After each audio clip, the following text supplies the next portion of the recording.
went into with no experience in television whatsoever, and made a tremendous number of mistakes for the first year. I mean, still make mistakes every year, but I think, but hopefully learning as we go and improving things. But we just didn't have any production experience, so we came in kind of knowing how we wanted to write it, but not knowing anything about the casting process, the editing process, working with visual effects, working with a production designer, all that stuff that you need to know. And it's been a steep learning curve. They would get behind a project and they would give it a solid commitment. We'd never produced anything for television before. We'd never produced anything for film or internet or anything. We'd written before, but we never produced. So when we went to George, it was probably like that bluff where you mistakenly think you have a straight and you actually don't. But we were so confident that I think we convinced George that, well, these guys seem like they really know what they're doing. I said, I want it done. I want a faithful adaptation of the books. And they said, that's what we want to do. Never forget anybody. Anyway, this is going to be fun. We get to deal with what they did with the crew through, which is not going to be good, which even just for the reports we've heard are really bad. 66 night shoot days. Ouch. And it just seems as though there's going to be even worse things, like having them dig a giant trench with regular shovels rather than using machinery. Same with planting the spikes. I wonder if they'll mention the porta potties freezing, porta potties, and other toiletry related pipe work freezing. That'll be interesting. Anyway, allow me to bring in my guests.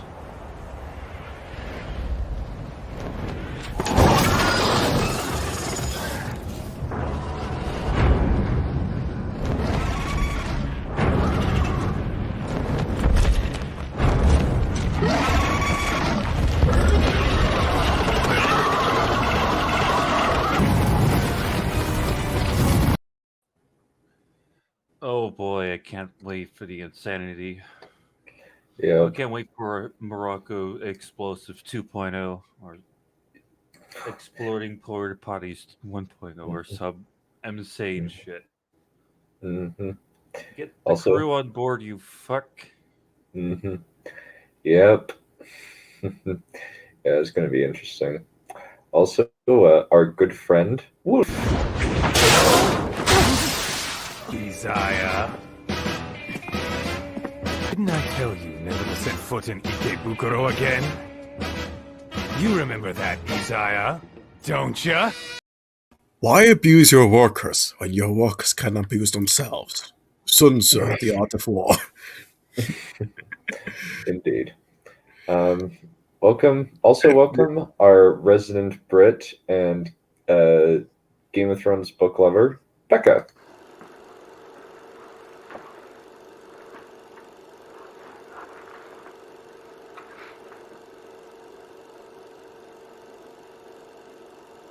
Yep, that's me. Getting many titles here, aren't I? Yeah, you're also the resident Brandon Sanderson.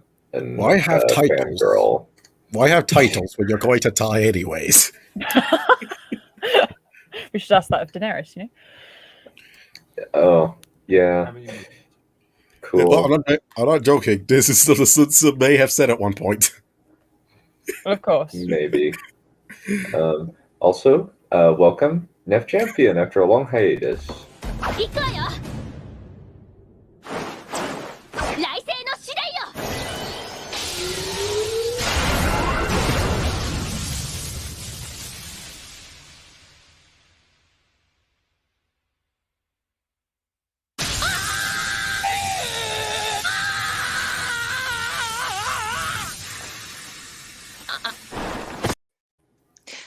Hello, everyone. Yes, I'm actually feeling awake today. But why worship dragons when one can worship tigers? They're cats, but bigger. Why? No, it's not biased. I am not from... It's not biased just because I'm from Wu. You know, I spotted your death before, Wolf. I can do it again. I'm not joking. Why would you waste so much time digging something by hand when you could have it done in something like half an hour using a machine? But it wouldn't look real, Nev. Okay, Neff, please. Okay, hang on. Okay, now you need to put back on the quotes. Hang on. Yep. While you're doing that, we have one last guest to bring on. Listen, Please welcome our resident destroying angel, ethereal heavenly being, Chap.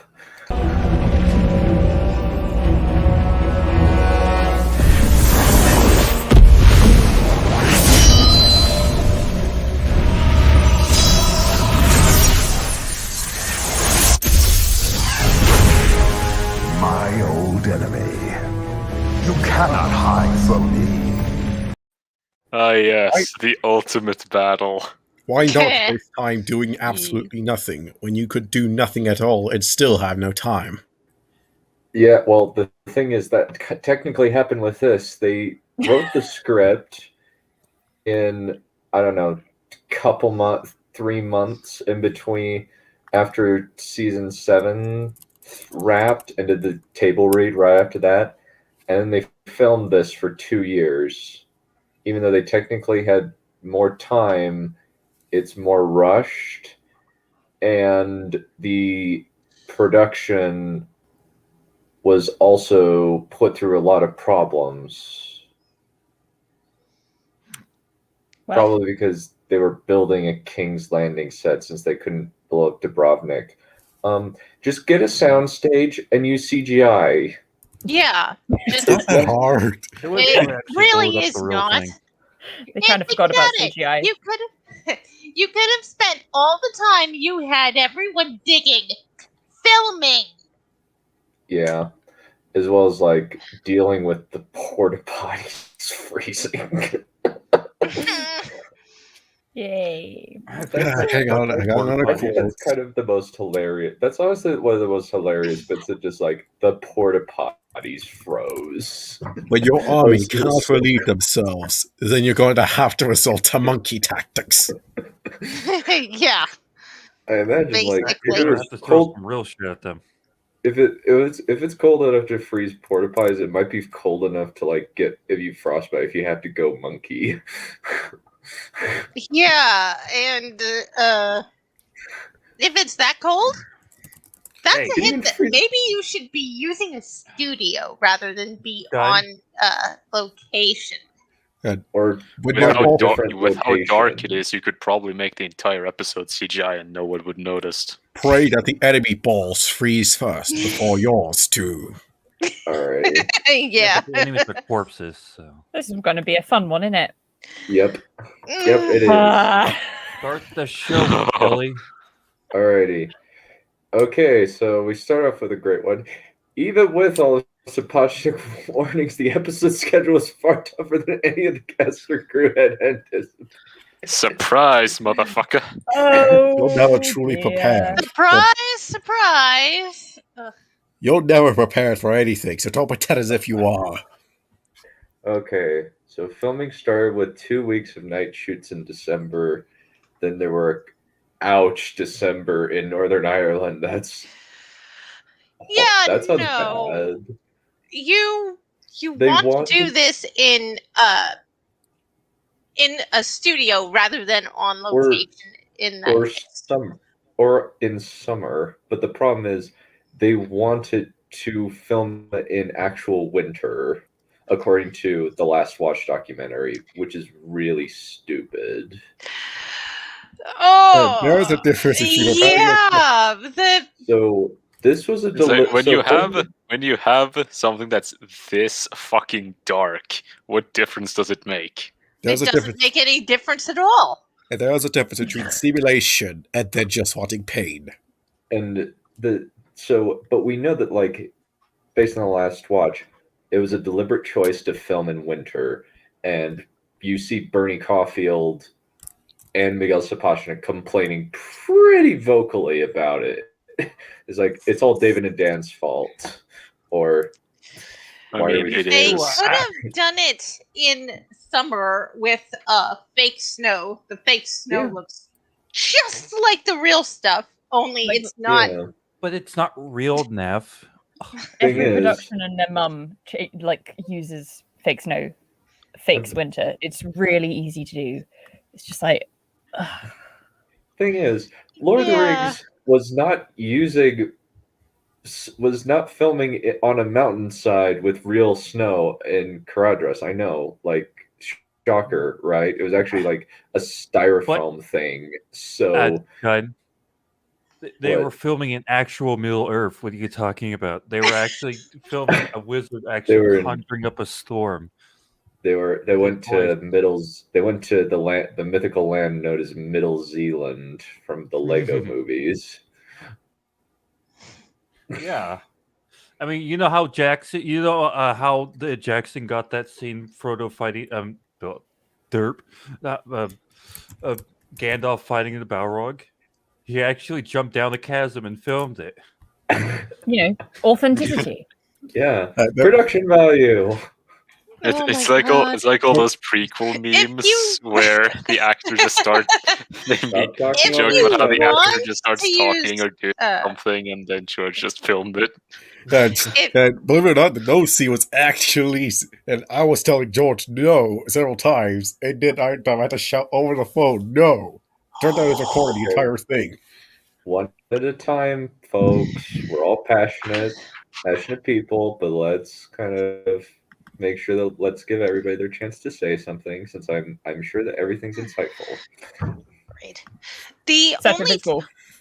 Sorry. I hate to bring up Star Wars. Really, I do, because this is not Star Wars.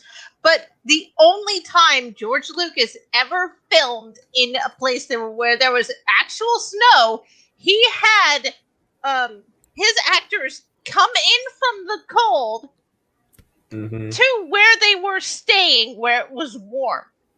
And they all spent maybe 5 minutes at a time out in that cold. That's how you do it. Or you just like quickly find some place, and this kind of seems like it's a repeat of the Iceland filming, because the Iceland filming was plagued with problems. Yeah, I mean, they did not learn. Like David Benioff and I think Miguel Sapochnik or somebody were scouting a location in the middle of a whiteout and nearly overturned their car.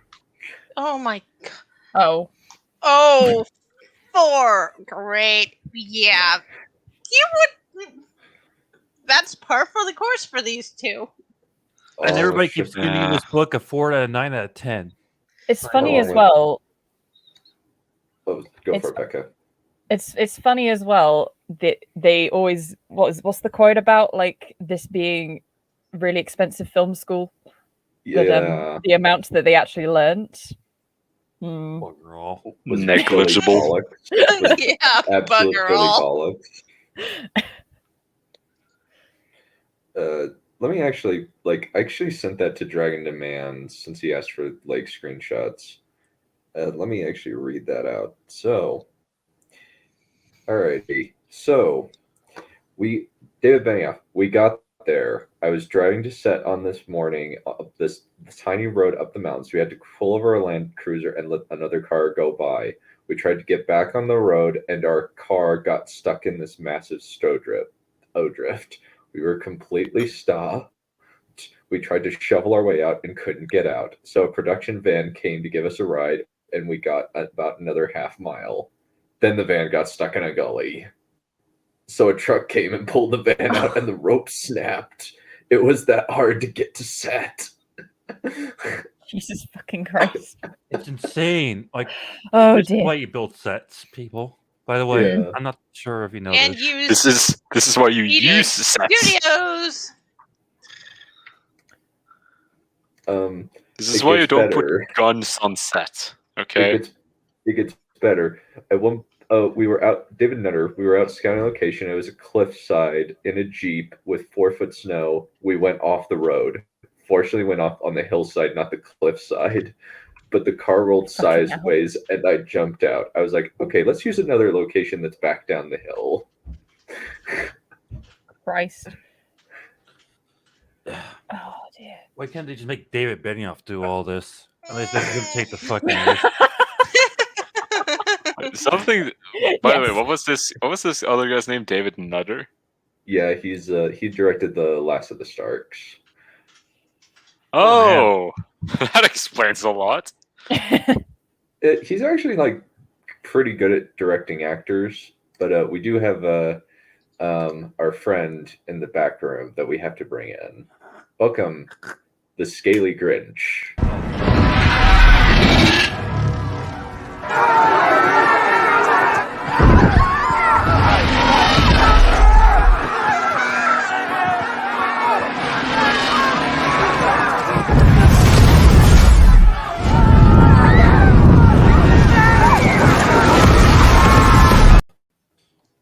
God Hey. damn it! Another city burned to the ground.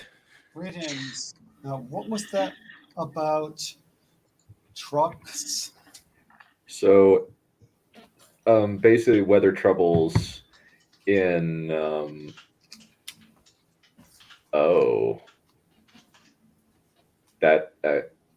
basically production troubles in Iceland, basically being a preview of things to come here. Oh, that will be fun. Where it's like something out of a comedy skit where David Benioff was scouting a location during a whiteout blizzard. Their land cruiser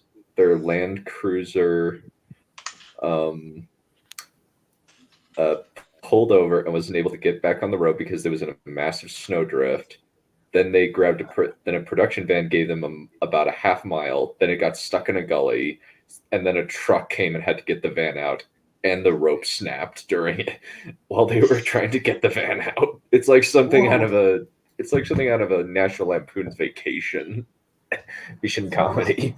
Yeah, I didn't get all of that, but something about a truck being caught in a snowdrift and something else being caught in a gully. So they had to go through 3 cars. The first car they were in was their Land Cruiser. They got stuck in a snowdrift when they tried to get back on the road after they had to pull away. Then they had to call a production van to give them a ride to set, and they only managed to get a half hour along the road before it got stuck in a gully. And then they had to go ask a tow truck or something to come, and then the rope snapped on the tow truck. Why does that not surprise me at all? It's so funny. It's just ridiculous. It's like something out of a it's something out of that. Like I said, it's something out of National Lampoon. The chap has arrived. Yeah. Did anyone die? David Nutter came pretty close. He nearly fell off a cliff in his car. That must have been That was quite a theme. 2 people almost fell off a cliff, as far as I remember now. Yeah. Fell off a cliff.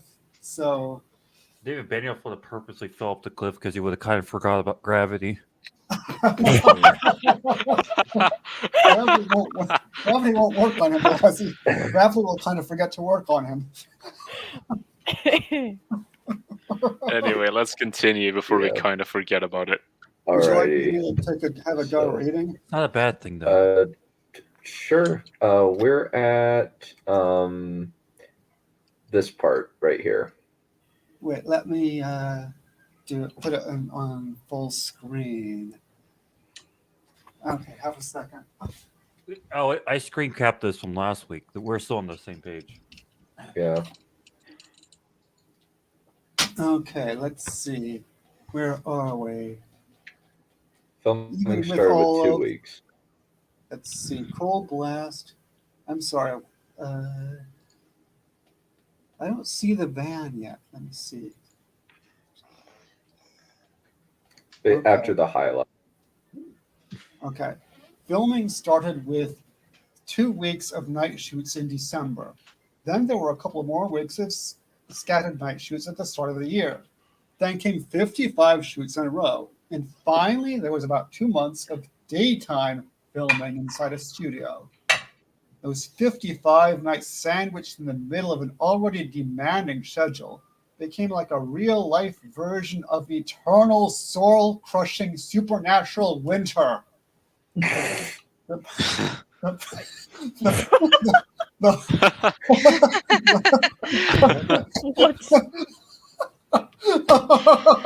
believe our demanding dragon has a point. What's he say? Put it on screen, please. If it's so cold, the gaslit fires won't ignite. Maybe it's unsafe for actors and stuntmen to be filming for risk of frostbite. Ouch. Yeah. Oh. We might talk about that later because there's something coming up in a little bit. Oh, yes. What are you guys talking about? Dave and Dan are fine. They know what they're doing.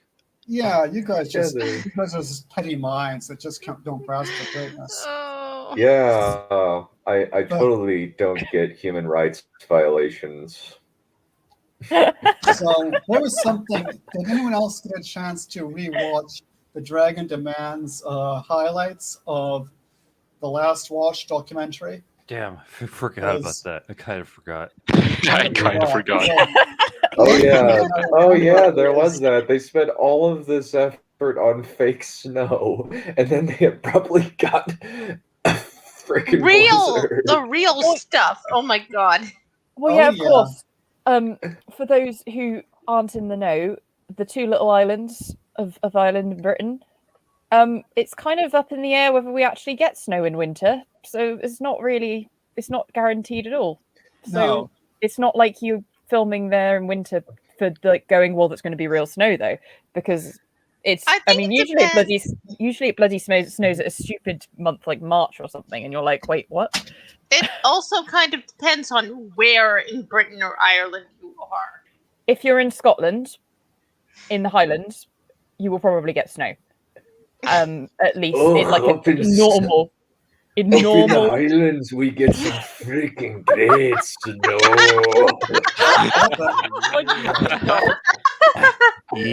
Jesus Christ. Yeah, they get snow at like normal snowing times of year. The rest of the country just gets snow if there happens to be a north wind, like maybe once for like 2 days at a random point during winter. The north wind is so great up here in Scotland. I can feel my kilt just waving around me. That's enough for I'm not Scottish, so you can insult them all you want, but I have Scottish ancestry though, so. I have an acquaintance who's Scottish, and he probably wouldn't take kindly to it. I watched Braveheart once. Okay, this is my Scottish connection. I remember from Ireland, basically, I barely remember it snowing when I lived in Ireland. Oh dear. Yeah, there's a whole bit, and there's a whole bit in the Last Watch documentary about the fake snow chap, and then it actually snowed. And at the beginning, he's like laughing off the idea of it snowing. Yes, it's not that common a thing. Yeah. It usually just rains. What was I going to say? There's also something. There's also something in the Last Watch documentary about, if I remember correctly, about 250 stuntsmen and no toilet, or was like frozen up or something. Oh Maybe yeah, the Dragon Man's Club can verify. Am I remembering that right?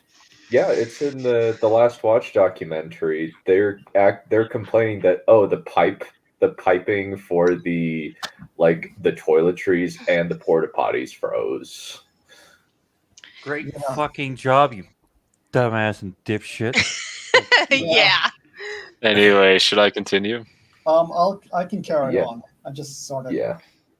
The production. Go to the end of the paragraph and then we'll switch.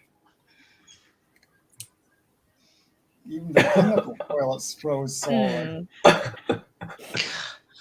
Yeah, I can just go for like a couple of pages. Okay, cool. Go for it. Yeah. The production had the added misfortune of being slammed by two polar vortex storms dubbed the Beast from the East in the press, as if White Walkers had literally arrived on the set. The storms brought extremely low temperatures with weather that local reports said felt as low as 19 degrees Fahrenheit. Ouch. Keep this in mind, guys. Yep. These are the conditions that they're expecting people to film under. Okay, Yep. let the Valerian continue. Yeah, remember the whole bit about, remember the last Watch documentary. Remember, whatever you can remember about that, remember it. One night, we were supposed to film Jorah defending Dany by a flaming trebuchet, and we had to call it off because it got so cold that the gas fire bars wouldn't light, Dave Hill recalled. So remember that bit. That's highlighted. That's Yeah, insane. These guys. Yeah. What did I walk into? An absolute screaming disaster area. Yeah. Where it's just, this is not like everybody could kind of complain. Oh, okay. Like I enjoyed the long night. I thought it was fine for what it was. I didn't totally hate season 8. No, this is like beyond like discussions about art. This is just like, this is blatant negligence and incompetence. Yep. Frozen pipes, literally fucking people could have fucking died during this production. Cold, crude crud. That's what this is. That's what you walked into, Matthew. Yeah, chemical, like a chemical toilet. The chemical toilets froze. How horrible is that? Oh, yeah. So cold, my vodka froze. Okay. Shall I carry on? Yep, keep going. The cold blast combined with freezing rain, gusting wind, and an intensively physical and technical job that stretched from early evenings to the mornings. Wait, I see. Now I get it now. The cold blast combined with freezing rain, gusting wind, and an intensively physical and technical job that stretched from early evenings to the mornings. The Throne's crew prided themselves on being resilient, but the long night very nearly broke them. The cast had to become actor-athletes, enduring week after week of physical endurance challenges while continuing to give their usual acclaimed performances. These performances, these faces. Well, when they had to make a suffering face, I'm sure they didn't have to act very hard. No. No. I imagine they didn't. Hey, maybe It's that's funny what as they're going well. for. Yeah. I remember like the term "the beast from the east" as well. I'm remembering like that was very, very fucking cold. that was a bad one. I'm still remembering the extras from Hard Home having to sit in the fucking cold water for like hours. At nighttime. God help us. Yeah. Yeah. Most of all, these performances, these faces. My ears. You have assaulted my ears. My soul's destroyed. Oh, like this While one? Dany kind of forgot about the Iron Fleet and Euron's forces, they certainly haven't forgotten about her.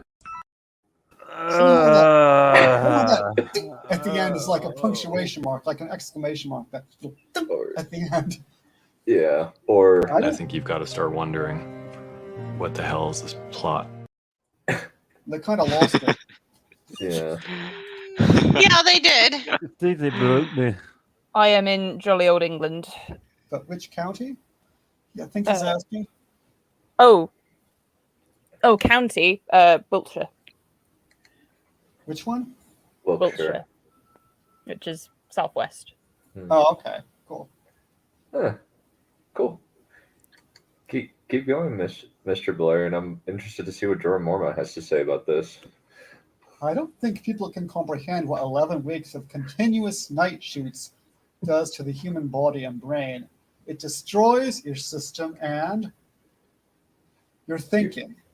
We just had to get so wet and so dirty and so cold and do again and again that it really was the hardest thing in all 8 seasons for all departments. We kind of tried to retain a gallows humor, but it was absolutely brutal. In storytelling terms, it made sense because of what they were up against. But it was a real test. It completely effed your body clock. You have no life outside it. On day shoots, you'll have to go a meal in the evening and do a bit of something. On nights, those down hours are removed. You get to sleep at 7 in the morning and then you get up at midday and you can't really do anything. It was the most unpleasant experience in all of Thrones. Here we go. Jacob Anderson, Grey Worm. Grey Worm doesn't say much, so I had to put a lot of feeling and expression into how he fought. You're trying to keep all the meaning in your face, but also remember the technical details. Then do that 20 times. Yep. Oh God. Most of all, these performances, these faces. And just This remember is called terrible directing. Yep. Just to remember that the showrunners themselves never really showed up here. So Yeah. I think, showed up like once a week. I think Kay Harrington described it. They would kind of swan up there every once in a while, and then the crew would just look at them with murder in their faces. Yeah. How did no one die? I don't know. I'm amazed. I don't know how nobody died of frostbite, or somebody like found a way to get David and Dan in a corner and just beat the crap out of them. Surprised that didn't happen. Don't go. It's like a reenactment of the fucking Jon Snow murder scene. Yeah. Oh, yeah. Oh, I was thinking they'd make it last and just beat him with spoons until he finally died. I found it. Kit Harington. There was poison in everyone's eye when D&D would turn up. That's from the Last Watch documentary. Yeah. Can't blame him. I keep calling it the wrong thing. I keep calling it the Long Night or the Night's Watch or something. No, it's Last Watch documentary. Yeah. Every night there was a tipping point. Okay, we're Joe Dempsey, Gendry. Every night there was a tipping point around 2 a.m. when everyone started behaving a little bit weird. Care to clarify?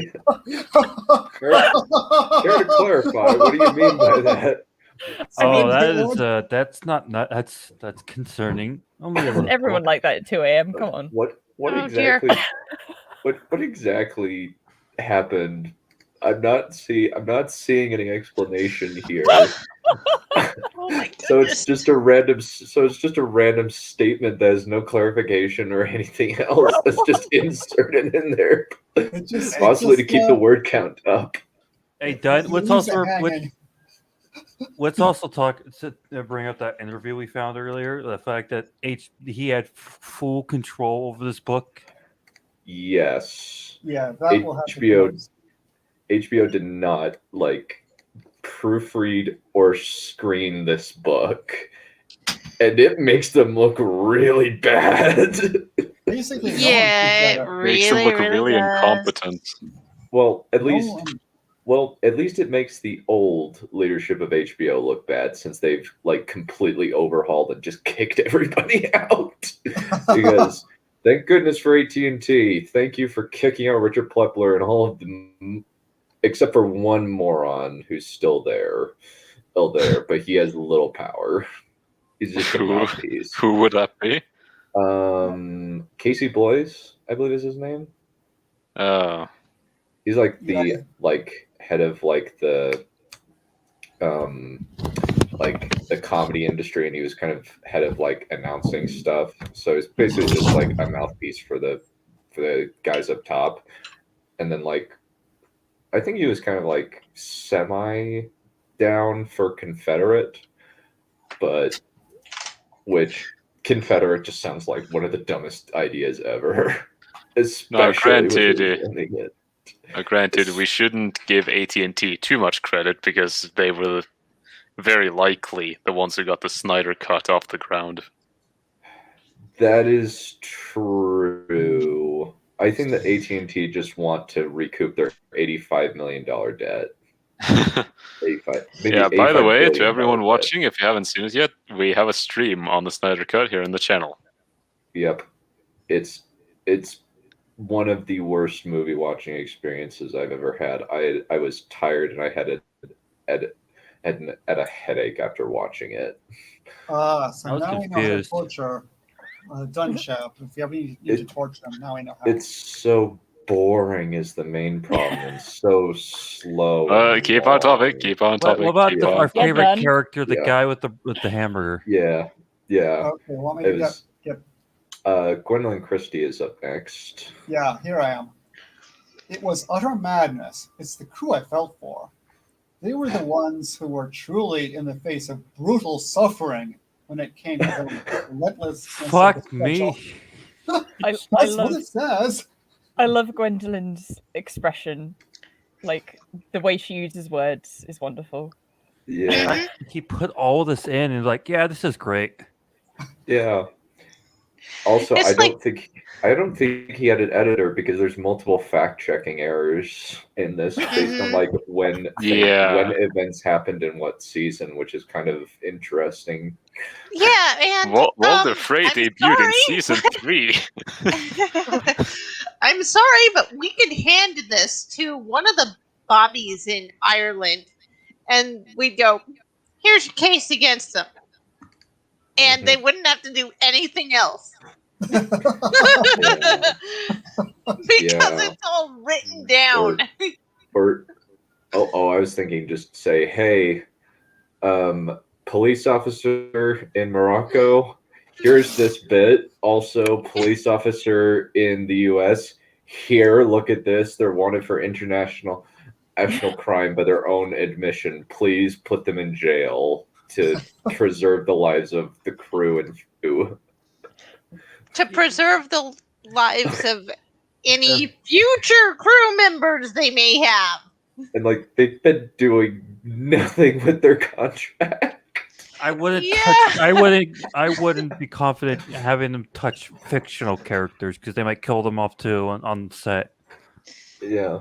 Yeah. Also, they're gonna run out their contract with Netflix. And I think either Netflix is gonna say, "Hey, give us back our money," or B, they're gonna have to rush out multiple projects in order to recoup that investment in them because they could just uncancel a few of the good things they canceled for it. Yeah. They probably could. Like Netflix has done a lot of reviving old stuff. Like they finished Samurai Jack and apparently it was pretty good. Oh, nice. I'm gonna have to look that up. Release then. the crystal cut. It's not there for some reason Samurai Jack is no longer on Netflix. Oh yeah? Watch the Dave and Dan cut of the Game of Thrones season 8 and 7. We already released Dark Crystal season 2. Yes, release Dark Crystal season 2. Yeah. Keep doing Altered Carbon. Ahem. Yeah. Rory McCann. Sander the Hound Clegane. Everybody prays that they never have to do that again. You could recognize crew members, square brackets, during the day, close brackets, who were on it because they looked gray. Liam Cunningham. It wasn't an exercise in creativity, it was a lesson in discipline. Not getting tired, not getting bored. If you get bored, you take your eye off the ball and you mess it up. Ouch. Ow. Bearing in mind that film sets are already one of the most tiring things it's a really, really grueling day of work. So if they're going, this is tiring for a film set, that is bad. Especially since quite a few of these have a fair bit of experience in acting. Yeah, like Liam Cunningham saying it's a tiring film set is you going, okay, this guy has seen film sets. Yeah, he's been working since the 90s at least. Like he was on First Night, which is actually the second King Arthur thing I saw. The first being the Merlin miniseries with Sam Neill, aka Alan Grant, as Merlin. But wasn't Gandalf first? Oh, let's not. Yeah, Rory McCann, he's been working in film since 1999. Dang. We did mention the How movies. about Ian Glenn? How long has he been working? At least since Tomb Raider, possibly longer. He was the bad guy in the first Angelina Jolie Tomb Raider movie. He was also like He's been working as an actor since 1983. Okay. Cool. Quite a while. Resident Evil. Oh wow. Okay. Maisie Williams. Mm-hmm. Nothing could prepare you for how physically draining it was. It was night after night, and again, and it just didn't stop. And you can't get sick. You have to look out for yourself because there's so much to do that nobody else is going to. You get wet, and then at 4 a.m. the wind comes, and your leather outfit is soaking, and you just have to keep going. It's bizarre because you see the movies that look so glamorous. And there are times when it is, but there are times when it goes the other way so far that it's not even recognizable as the same industry. No. There are moments when you just get broken as a human and just want to cry. Holy shit. Oh my god. No, Oh, that's because you're on a really retarded set with people who have no idea what they're doing. It's never this insane. Like, these people get the wrong impression. This is like how films are made. This is not how films are made. That is a very good point. Nobody thought of factoring in sick days in bad weather filming. That's actually a very good point. It seems like it's the Battle of the Bastards all over again. I mean, it's worse. It's worse than the Battle of the Bastards. Yep. Well, yeah, true. And I mean, like they had no time for any sick days. It seems like it. You have to Wait a minute. What in Dragon Demand's commentary? Wasn't he like they wasted multiple days where they didn't shoot because they absolutely wanted a moonless night? Oh wow! Like, couldn't they have used those as sick days or off days, whatever? Maybe, but it's like I wouldn't be surprised if they poo-pooed that. The thing is, I mean, even in good weather, you need to factor in sick days because people do get ill. Yeah. It just happens. You know, And what are this- you going to do? And this seems like it would be like prime, like sickness spreading conditions. Oh yeah. Yeah. Oh yeah. I'm afraid, for people like Christy, they probably don't even know that this is a major problem. Yeah. Because this is their first time on a film set in general. Like her and some of the other actors, like this is their first time on a set. Maisie, yeah. Though technically, like Gwendolyn had been on Star Wars by this point, and Star Wars is arguably fairly cushy, at least like based on like what I've seen. Star Wars is cushy compared to this. Anything is cushy compared to this. And they come films mostly. Except for Roar. Yeah. Roar is worse than this. We will definitely have to agree that Roar is worse than this. At least they weren't getting live lions set on them in a house. And we may, and JJ may be a hack, and so may Ryan Johnson, but they at least know what they're freaking doing. Yeah, they're at least functional adults. Yeah. These two? Nope. Yeah. It's green screens, that sort of thing. Honestly, you know what? Oh yeah, the channel. Oh yeah, the Channel Awesome films are really, really bad production history. What are Channel Awesome films? So they're basically. Have you never heard of Channel Awesome? I have. I was subscribed to them for a while. That is a Just rabbit answer the hole. question quickly and move on. Okay, so basically what happened was the Nostalgia Critic and a bunch of his friends made 3 movies. Oh, And- fuck me.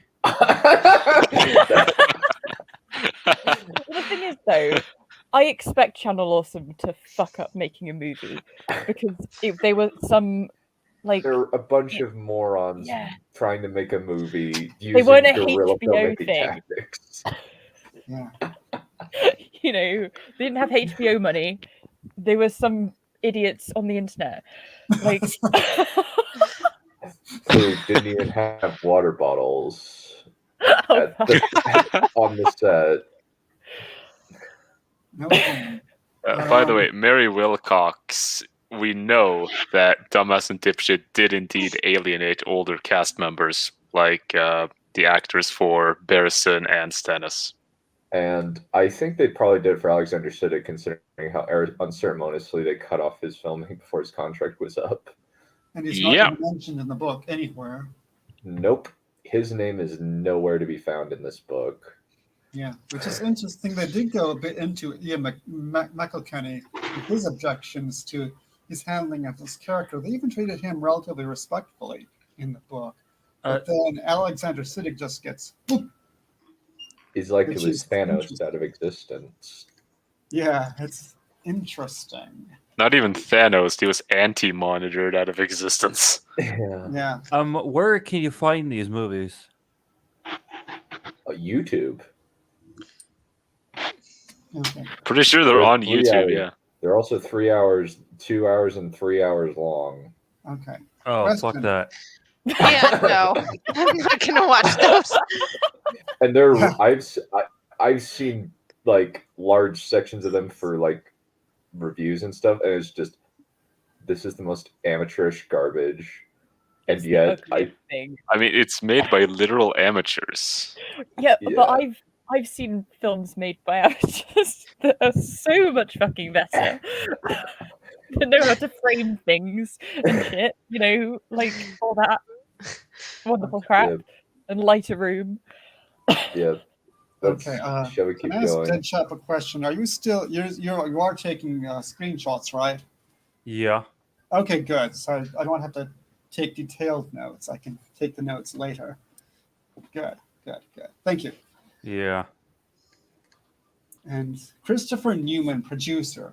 It was just the unremitting nature of every day knowing that you're going to be working in the cold until 5 in the morning. You're fighting your brain and you're trying to take it one step at a time.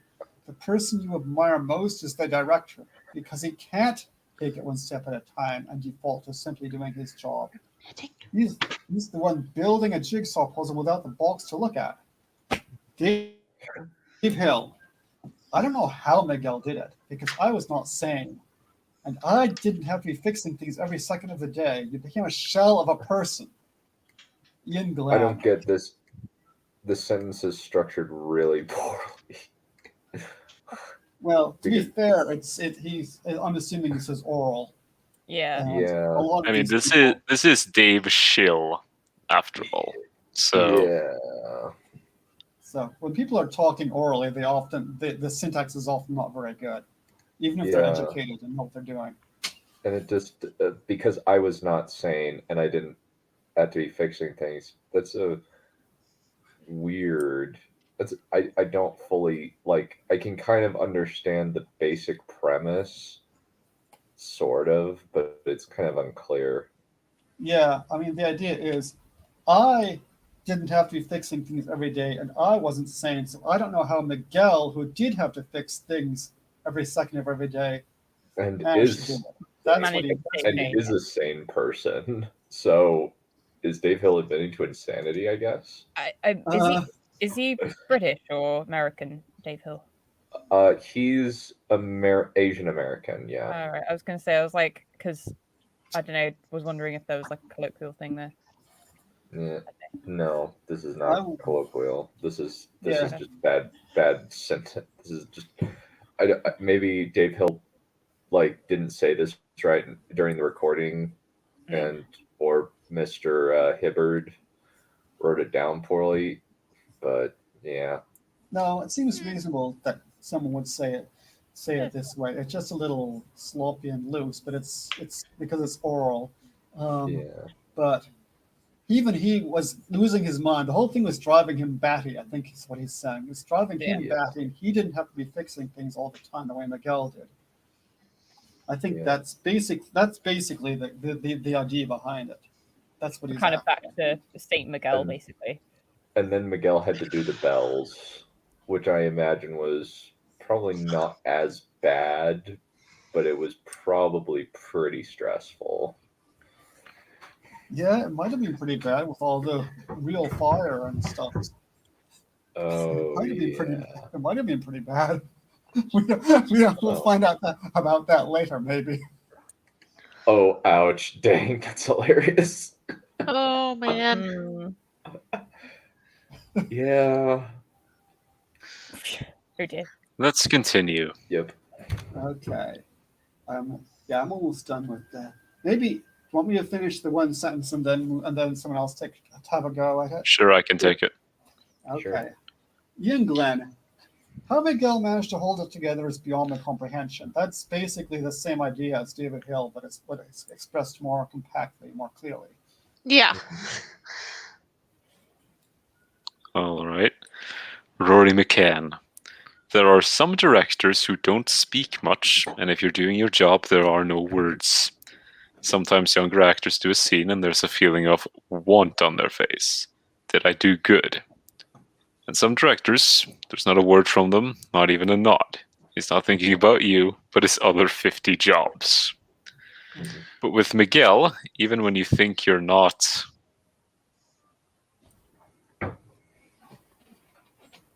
in a scene much, you'd go to every actor and go, do you know where you are?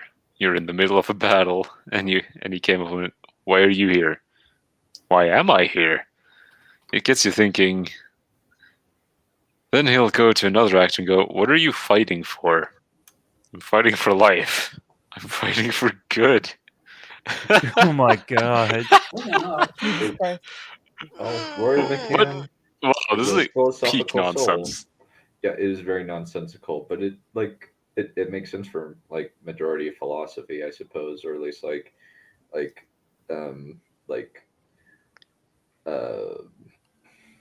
I put this? Like just random person, like base philosophical stuff. I feel like he said this at 2 a.m. Probably. Yeah. I mean, it goes. It's kind of showing. Again, though, like literally, Miguel's the only reason this thing didn't fucking fall apart. Yeah. He's paying attention. Well, it already did fall apart in the writing.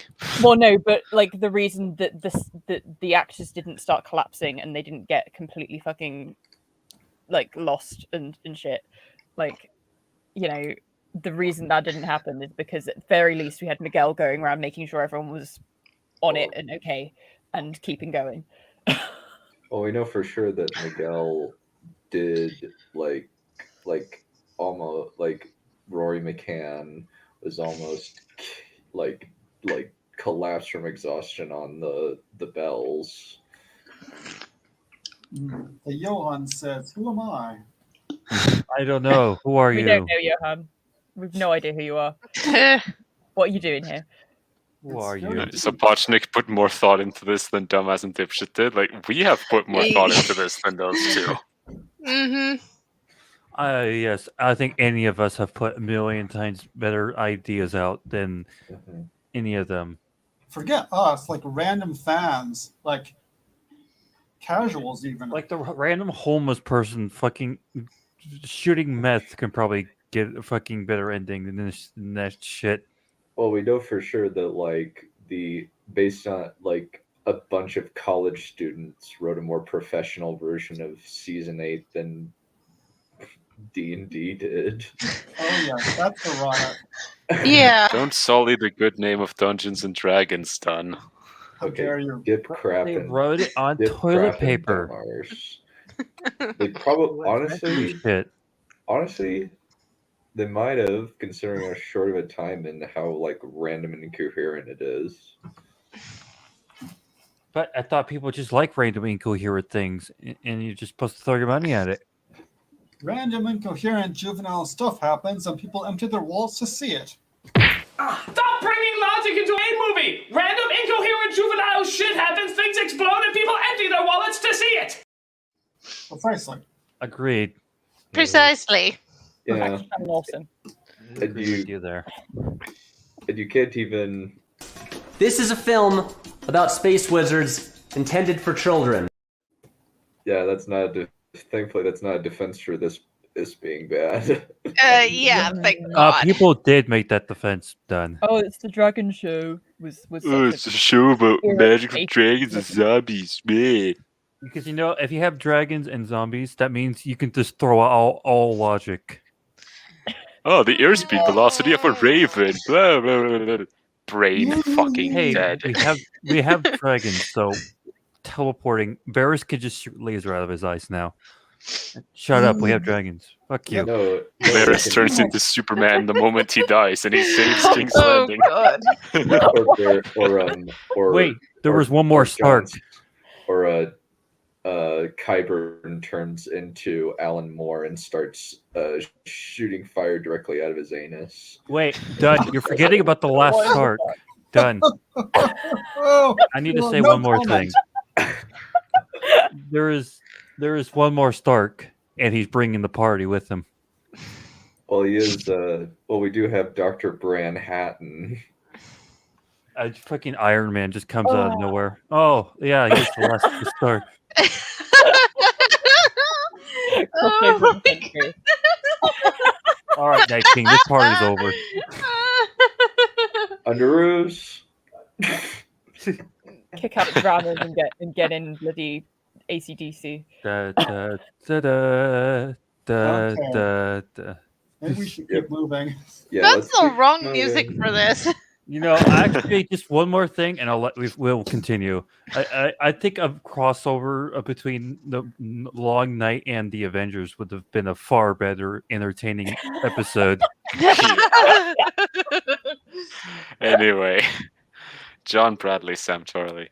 Miguel was very keen on making us think about it in terms of our own narrative all the way through. What is going on with your character when the camera is not on you? We may not have shown you for 10 minutes, but something has happened to you in those 10 minutes. Yeah, like cutting away and killing all the zombies off screen. You've been constantly fighting, or you've been running, or you've been hiding. How was your story through the fight developed? You have to hold it in your mind.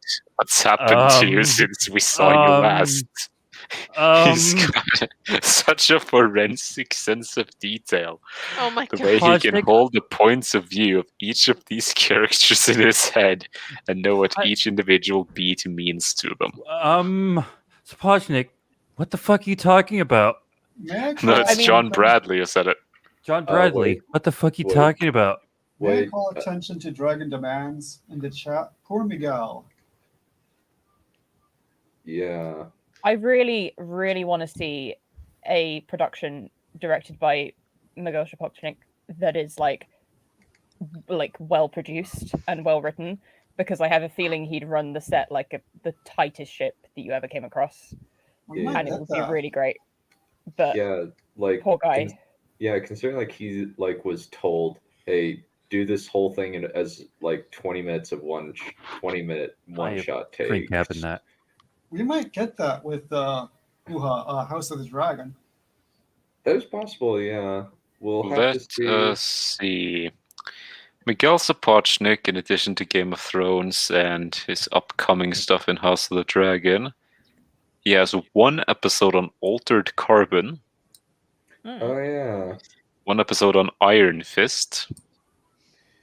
Which was bad. One on Masters of Sex. What?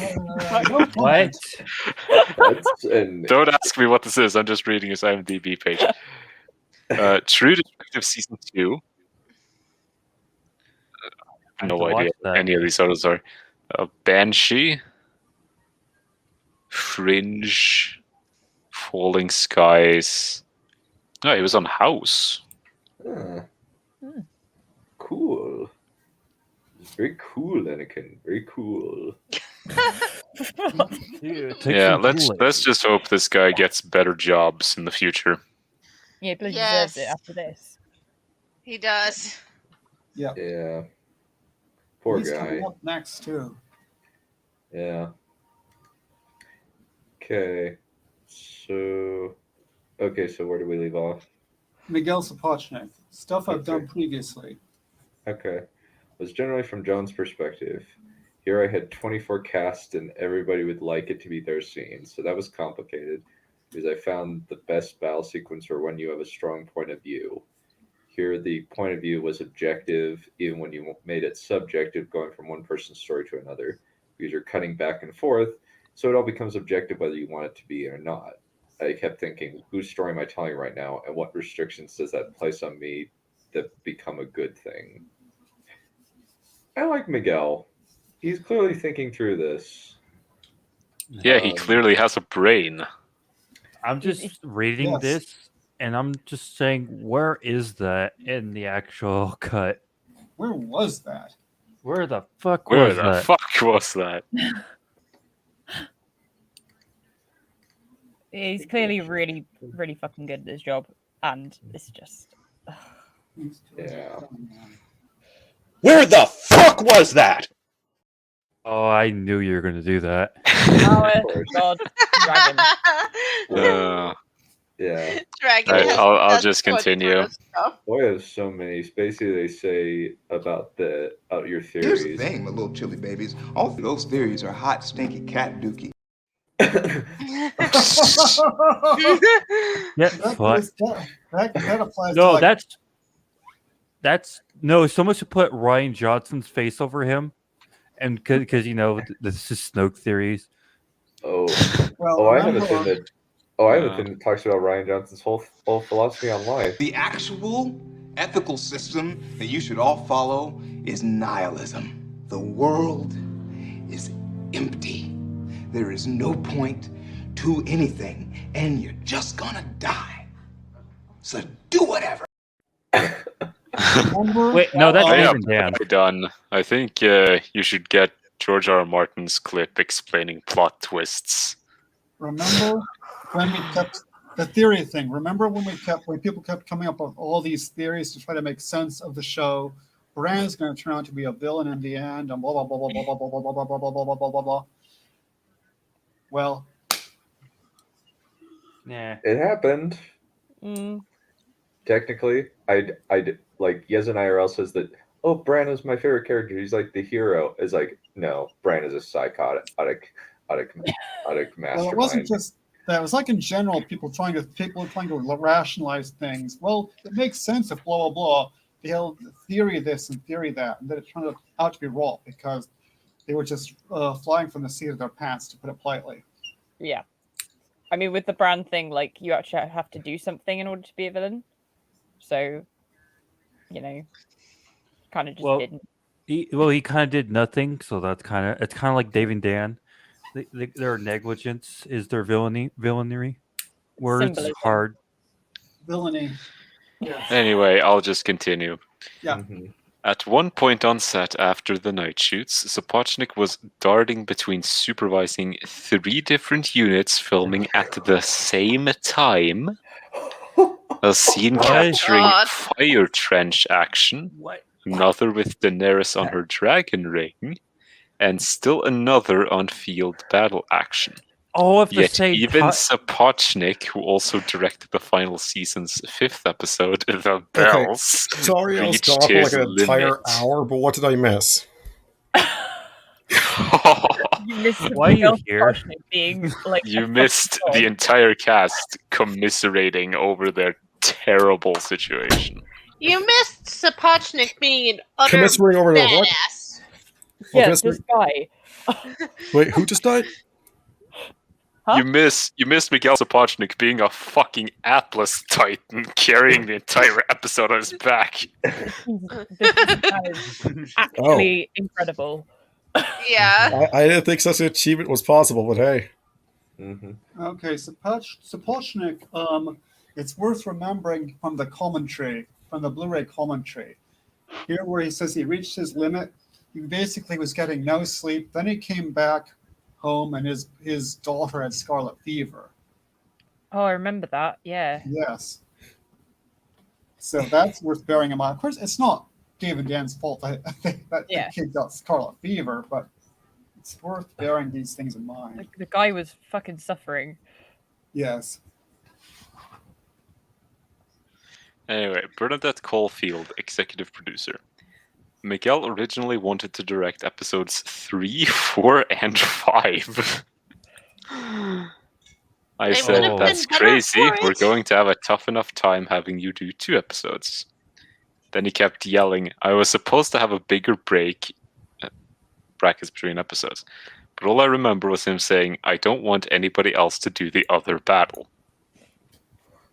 That's interesting. Deborah Riley. He was so exhausted. I was trying to get Miguel to focus on making decisions for the bells while he was shooting the long night, and he couldn't. For a very good reason. The punishing delirium of making the long night was compounded by director David Nutter simultaneously shooting episode 4, The Last of the Starks, which also used the Winterfell set. Oh my god. So the Thrones team wasn't just working nights, but running 24 hours a day with many essential crew members tasked with servicing both day and night units. Fuck. What the fuck? Some crew members were clocking up to 40,000 steps on their pedometers, walking roughly 20 miles every day. What in hell? Oh my good lord! No! What 2 years? Why? Okay. This has so- got to be illegal. This has got to be illegal. 2 years. So what I'm hearing Working is them 24 hours a day? That's definitely illegal. Who fucking scheduled this shit? Oh my god.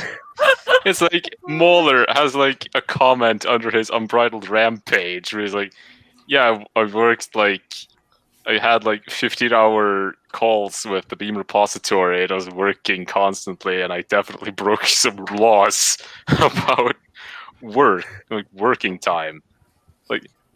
Most people work 9 to 5. I'm pretty sure normally. it's sometimes you have the unfortunate 14 hours. Yeah, I mean, I've done 12 once or twice, and that's bad enough. 24 fucking hours. Johan, that's just slavery with extra steps. Yep. Okay, the chat. Yeah. That's Yeah, just slavery with extra steps and But this just seems like what you had 2 years to film this. Why are you doubling up? That doesn't make any sense to me. I'm with Mary on this. Right, How so- did no one die of exhaustion? Yes. I'll reiterate from earlier as well. Film sets are already fucking tiring. 24 hours on one of them things. Jesus Christ. Is No. Fucking years, man. No. At least the good news is they didn't have to constantly. I would say one upside though. At least they didn't have a whole lot of dialogue, but they had to go through a lot of pain. They work for each other. By law, an employee cannot work more than an average 48 hours a week unless either of the following apply. They agree to work more hours, known as opting out of the weekly limit. They do a job not covered by the law on working hours, sometimes known as the working time regulations. Is that British law? I wouldn't be surprised if that. I'm not sure. I wouldn't be surprised. Dear. I actually would be surprised if this was the case, because let's be honest, it's like this book alone has a lot of evidence to incriminate Dan and Dave. Imagine we learn a whole of a lot more. That would be more than enough to get these two behind bars. No, I think the law is probably similar because it might be 50 a week. I think possibly. I can't remember. But I have in the past in a week worked somewhere in that region, and I've had people make comments. Ooh, so I don't know whether that. Okay, this is maximum weekly working hours for the UK. All right. You can't work more than 48 hours a week on average, normally averaged over 17 weeks. You can choose to work more by opting out. If you're under 18, you can't work more than 8 hours a day. Exceptions. You may have to work more than 48 hours a week on average if you work in a job where 24-hour staffing is required, in the armed forces, emergency services, or police, in security and surveillance, as a domestic servant in a private household, as a seafarer, sea fisherman, or worker on vessels on inland waterways, where working time is not measured and you're in control, e.g. you're a managing executive with control over your decisions. The only possible exception that this could be applied to is the first one. And I don't think that works, even that. Okay, I also looked into this. United States standards that by principle working hours should not exceed more than 40 hours per week or 8 hours per day. Anything above that in a 168-hour period is counted as overtime. And unless under a really, really, really rare circumstances can you work more than the standard 40 or above. Because after that point, it's overtime. Mm-hmm. Yeah. I mean, I wonder, because how long was this going on for? Because you'd have to average it. Yeah, but you're talking 11 weeks. This was going on over 11 weeks. Yeah, so that's 20 probably, hours over 11 definitely weeks is that's way too much. So it says Way too much, 55 yes. night. So it says 55 night shoots in a row. 2 Oh months. and God! Okay. And according to the Dragon demands, it was originally supposed to be 77. Oh Ouch. wow! Holy shit! Yeah. Okay, so 264 hours over the 11. So he spent 264 hours on these shoots. The only thing possibly they may well have posed it in a sense of like getting you to volunteer to do it, if that makes sense. So you were technically opting out of like the thing, because I mean I used to work cafes and that's what they'd do to you. To whenever someone decided not to walk in, they would like forcibly sort of go, but can you work? But can you work? But can you work? And as long as you said yes, it didn't matter how many extra hours you were doing. So it might well be that they kind of did it like that, which would mean that they were technically not breaking any laws. Yeah. What's the norm for actors? Is it different for actors? No, I don't think so. I don't think so. It's probably a 9 to 5, 9 to 7 at most. I don't think it's like this. Yeah, because the thing is, they do make exceptions in, police, the army, emergency services, security, or if you work on like inland waterways as like on a boat or something. Like the one exception that's a little dubious is work where 24-hour staffing is required, but that's pretty vague. Yeah, and that doesn't really like also it's there not aren't required. that many jobs. Also, there aren't that many jobs that I'm aware of that require that. Maybe like nuclear power plant maintenance. Like I guess carers, like in a for like old folks in a home or whatever. Or live-in nannies. He's technically fireman technically. For people that have like mental disabilities that aren't able to take care of themselves. Yeah. Doctors, I suppose, that kind of thing. You have to be on call, doctors. Yeah, right. Something like that. Let's keep going, shall we? Yeah, I'll keep going. Let's see. Deborah Riley. All you ever hear about is the crew shooting at night, but we were working on 2 episodes at once. For some reason. For people like me, I had to service both. We would have to turn the whole set over to Miguel in the afternoon. Then at 4 a.m. we would start receiving emails about how it was all going to change for David Nutter. You're always trying to stay ahead of a moving train. There were times I felt like the train was running over the top of us. Oh. Season 8 sucked every piece of energy that we had. Double gig control. Ouch. fucking Justice Deborah Riley.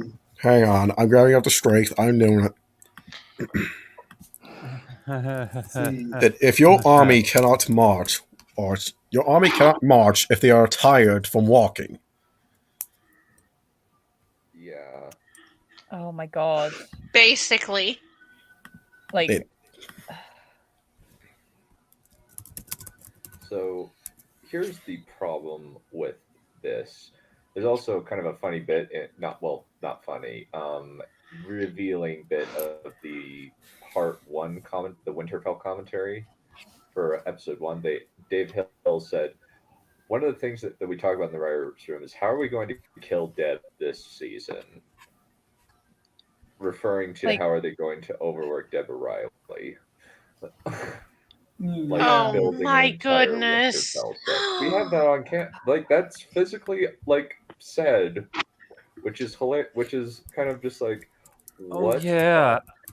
Like I totally forgot about that when that weird little bit on the when Dany and Jon first arrive at Winterfell.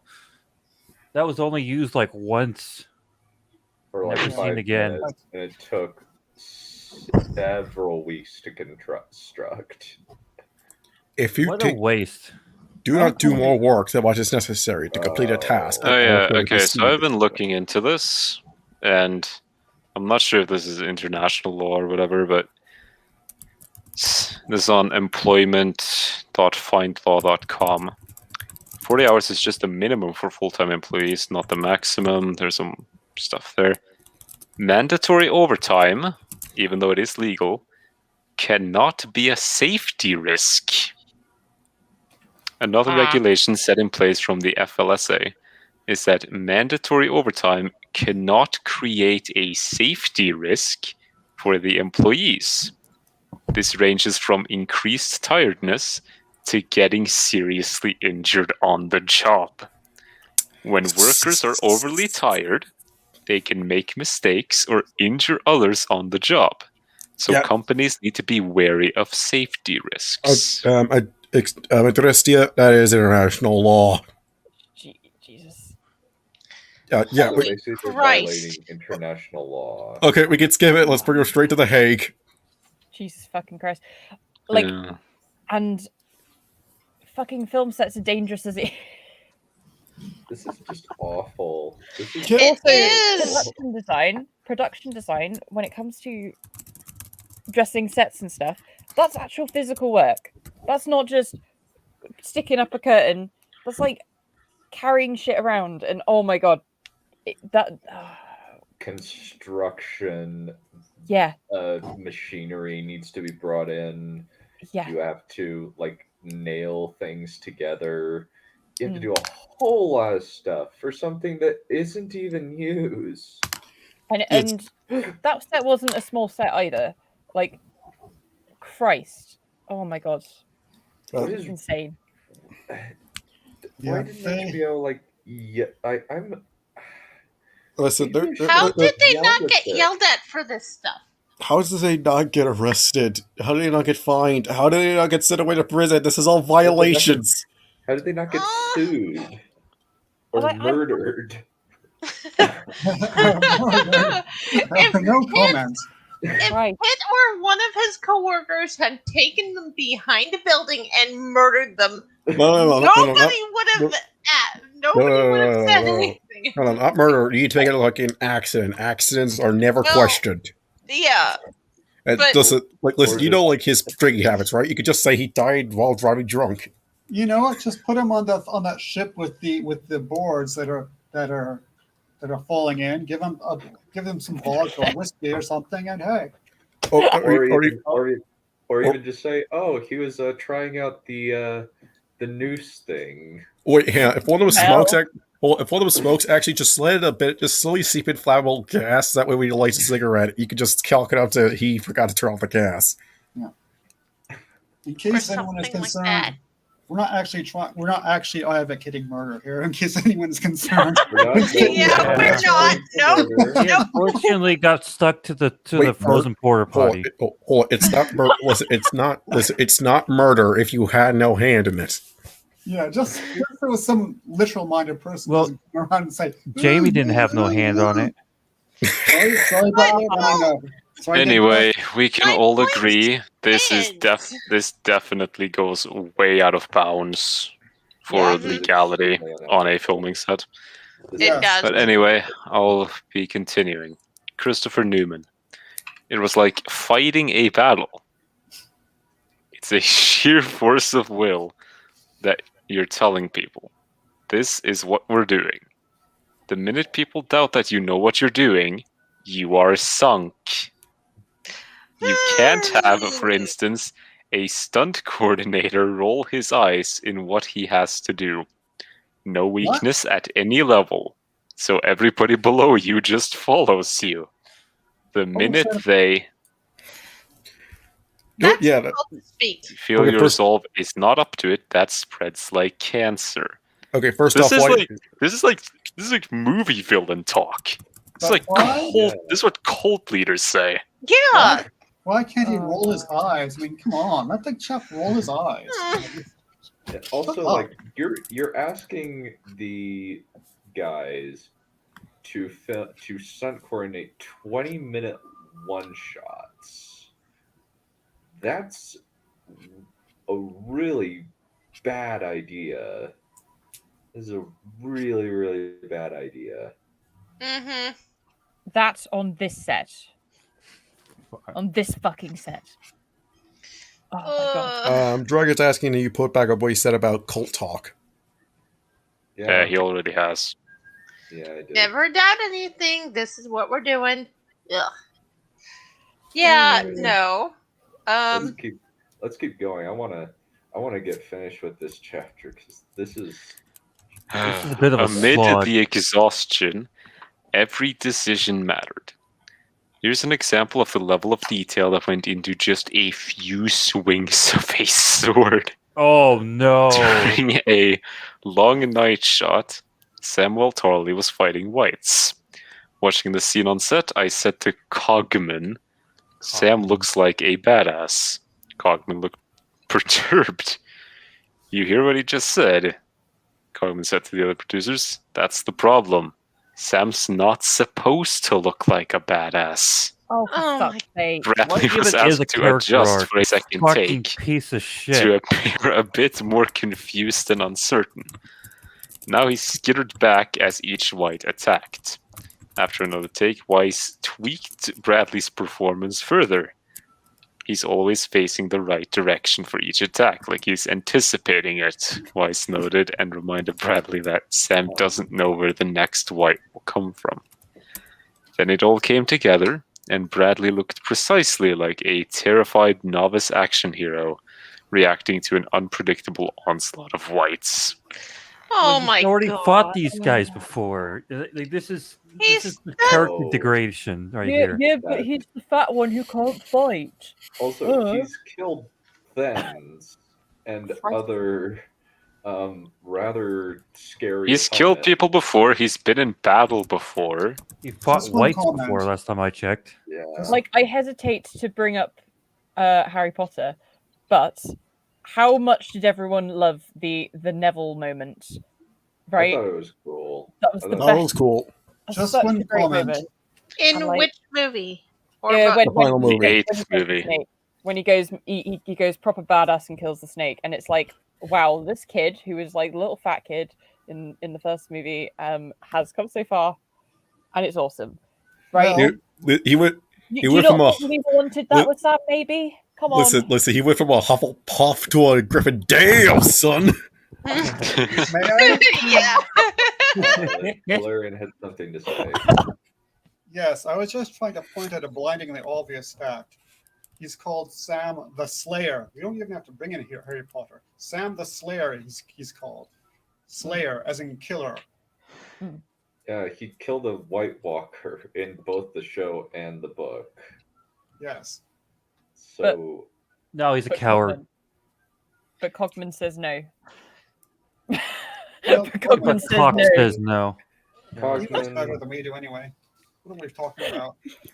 well, The only thing I will say for Brian Cogman is that at least he is not a horrible human being like D.B. Weiss and David Benioff. He's just a little the bit dumb. one. Yeah, He's just the dumb oblivious. one. Yeah, he's just the dumb one. Basically. Then again, we do have the everlasting question: who is the greater fool, the fool or the fool who follows him? Yeah. Well, basically just the. Your incompetence is becoming most taxing. John Bradley. You get carried away sometimes when doing these huge fight sequences. You can see yourself on the monitor and want to make yourself look as good as possible. Miguel kept having to say to me, remember your character, he's not that good at this. I know that you want to show you're quite good at this, you want to show you're better than Sam is at this, but you have to play him because that's what's going to be truthful. So stop being so good. Point. You never look as good as you think you do anyway. You always think a scene is going to be a game changer. Then you watch it and it's just you. In other words, it's filler. Can I make a point that it what did he have like a no? He got rid of the sword, didn't he? Yeah, he gave it to Jorah because I kind of want to buy Heartsbane because that looks like such a badass giant sword. Heartsbane does look cool. I'll give it that. Like, how hard is it to use a couple of fucking daggers? Like, It's not. It's not hard. I can understand it to be fair, on the level of like, don't look like you know how to do the technique stuff because possibly he hasn't really mastered that. But I think in terms of like being a badass in the sense of having the no hesitation and the balls to go and fucking kill them. Yeah, that's what Sam should have been. You shouldn't have been scared and hiding. Or have some measure of sensory awareness of what's going on around him because the whites aren't exactly stealthy. I mean, he can be untrained and like unskilled, but he can still be like barbaric in a way, kind of like, "Roar, I'll save my friends." I'm like, I'll just stand there, watch fucking my friend die, and run away like a bitch. Yeah, or I'll just sit on a pile of whites and cry and do nothing. You may not know where the whites are coming from, but you can hear them. Yeah, you have some measure of sensory awareness of what's happening around you. And they're screaming all the time. And they sound... The most significant thing Sam did in this battle was get saved by Ed, who promptly died. Yep, let's keep going. There was, however, one actor who actually liked the night shoots. Unlike every other person interviewed for this book, you can probably guess who it was. Stuff like you Torment Giant Spain. I enjoyed the night shoots. It's a special atmosphere. It's cold and dark, and you have almost 1,000 people every day staying up at night to make this happen. You have people just being bodies for 12 hours. It was magical. I killed so many zombies. I was dreaming about killing zombies. Oh, for fuck's sake. Christopher Andrew is just Torment Giant Spain. Yeah, he is. It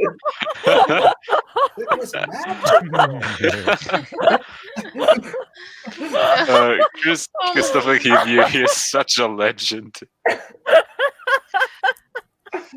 Oh, man. That's amazing. Yeah. That's amazing. Imagine being on that hell set and dying and just seeing him walk past looking all jolly.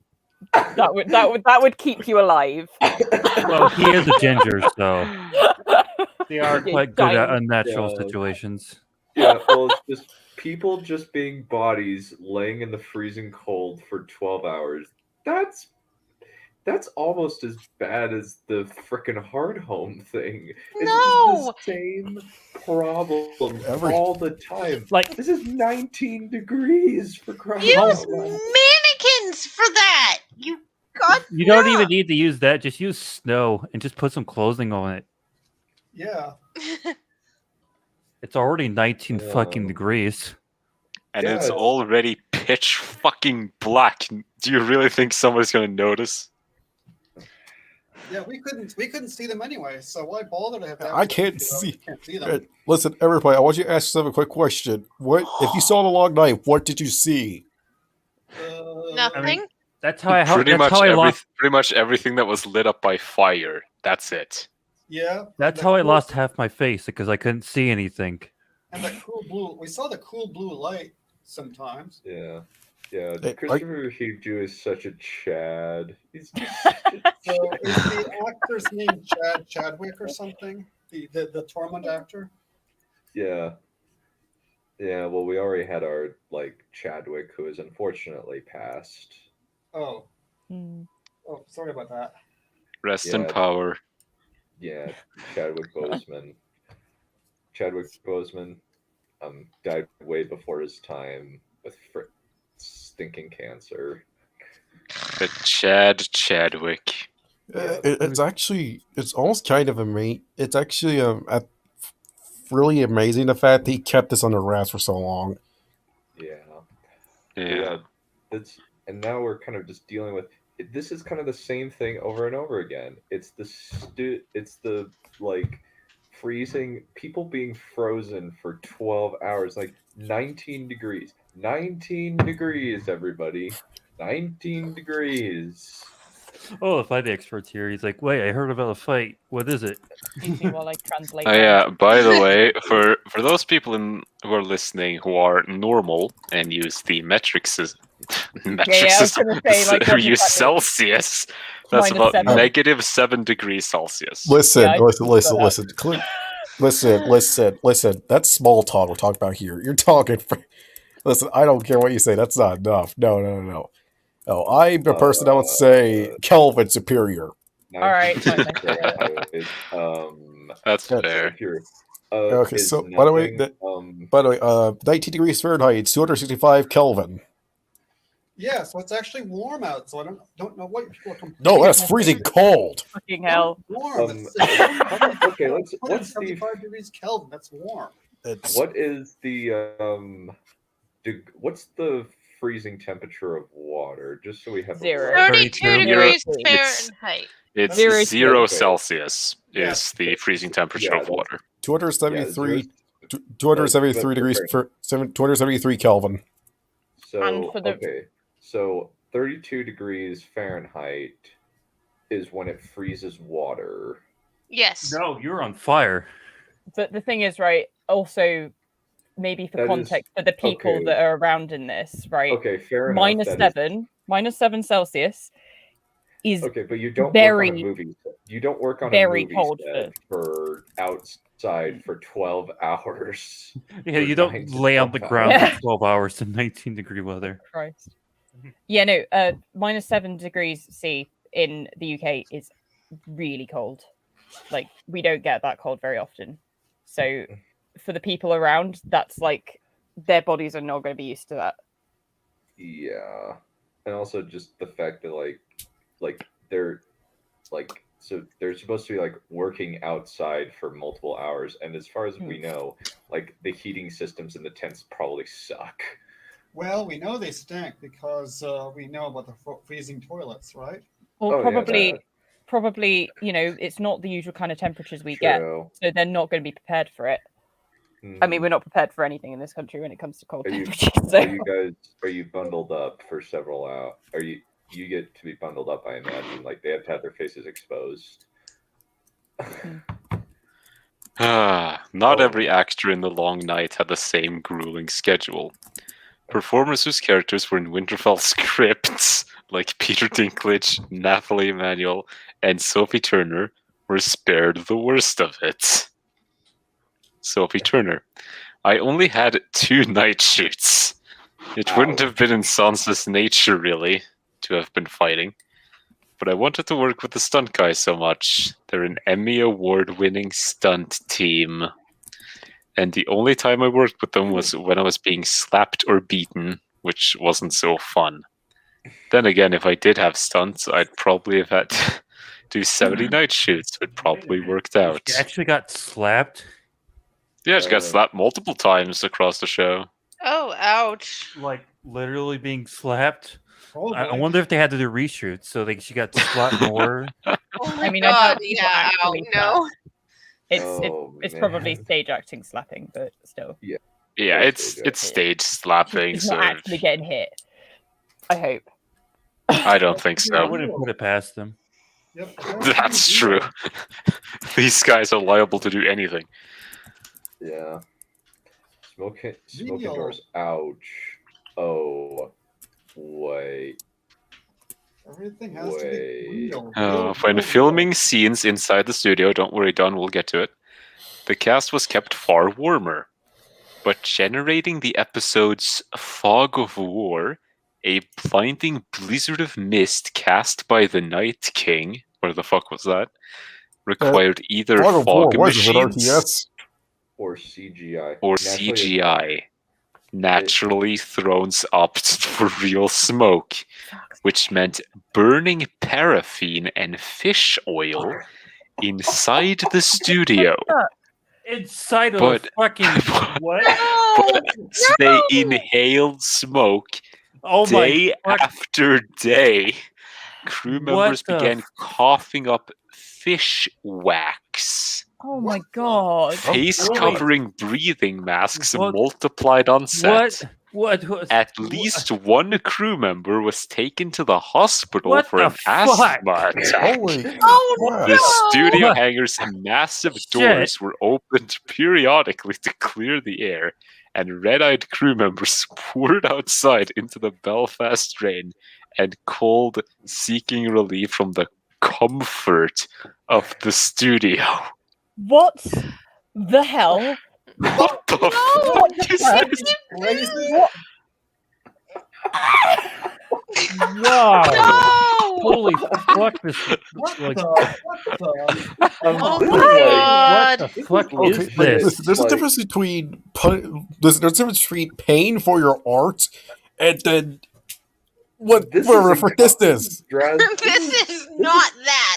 This is rank incompetence. What in the hell? Are The one you thing you're not actively supposed to trying do. to kill these people? Just.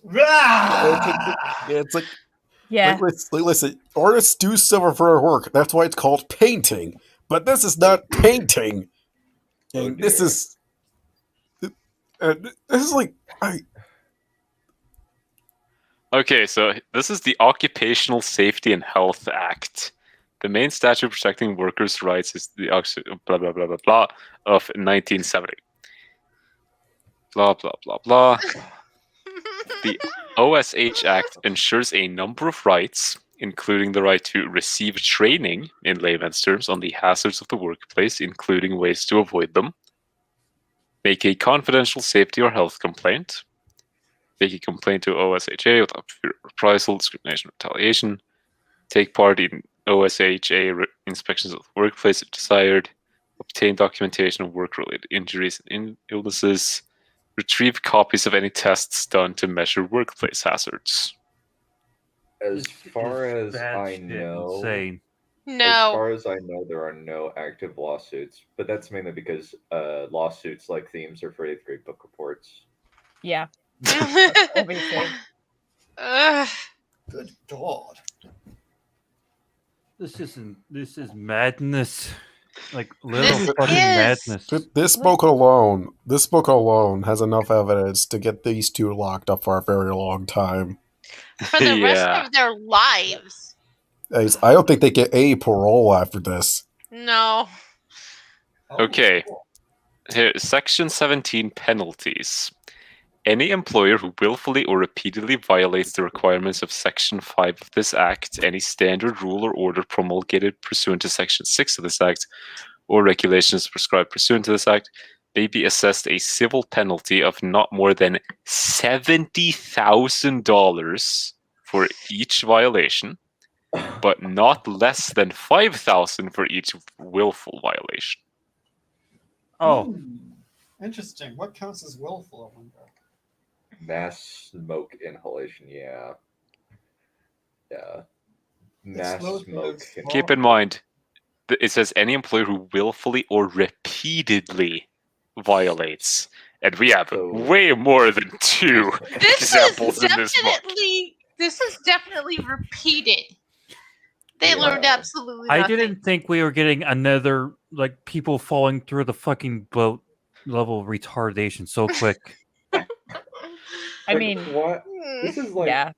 legit human rights file. Like I refuse to call this. What happens anything if the other than building human caught on fire? Wouldn't that Or- be a riot? or Oh yeah, somebody I think I should note that based on a quick Google search, and granted these are not very reliable, but David Yeah, that's a- Benioff's supposed net worth is 100 million. Oh. So yeah, he could do with giving some of that money to his crew. Yeah.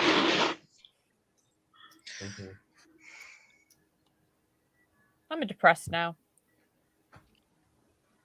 Yeah, true. His dad's good for We need it. to watch a movie. Like, Net worth. Oh wow. Yeah, the 100 million. Yep. eh? Granted, that is a bit dubious, but it's what came up. So Just 2 words: explosives, Morocco. yep. Yeah. Yep. Okay. Yeah. Wait, how many crew worked on this?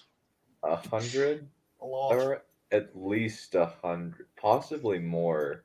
So, at least one crew member was taken for an asthma attack. Ouch. Wait, so I think I'll just Google this. How many people worked on The Long Night?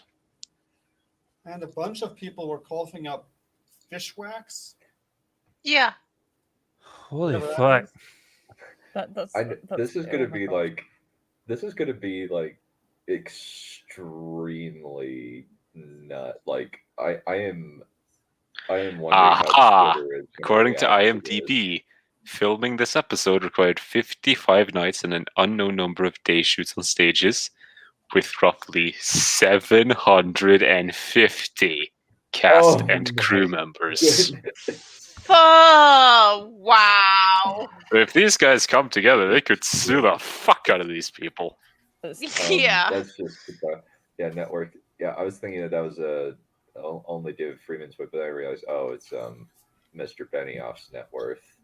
Is that 750 cast and crew both? Yes. Cast and crew, which This is both going count. Straight to the Ingriazzi. One of the studio rooms was the motion capture suite, or MoCo. There, Harrington and Clark took turns on the Dragon rig, which looked like a large green mechanical bull that tilted and swiveled against a green screen. There, Sapochnik tried to find ways to add more storytelling into what actors called the show's most monotonous on-camera task, and what one director dubbed Emilia's own mini theme park roller coaster. Oh God. So we jump from this horror story to this attempted anecdote. humor. To a cute little anecdote. No. Uh-huh. No. I don't know. Well, at least they have fired the people. The people who did allow this to happen have been fired, thankfully. Yes. So Yeah, thank God. So 400 crew. It wasn't Warner Media yet. Warner Media had not. Well, AT&T had not yet bought HBO yet. So Miguel Sapochnik. You put an actor on a rotating buck and you blast them with wind, and they're on a green screen set, so the last thing they're thinking is they have to do a performance. My focus was on getting a performance from the actors so their story continues even though they're on a dragon. Wow, sounds like something that could use some script work. Yeah. Because Yeah. there's barely any script to work with.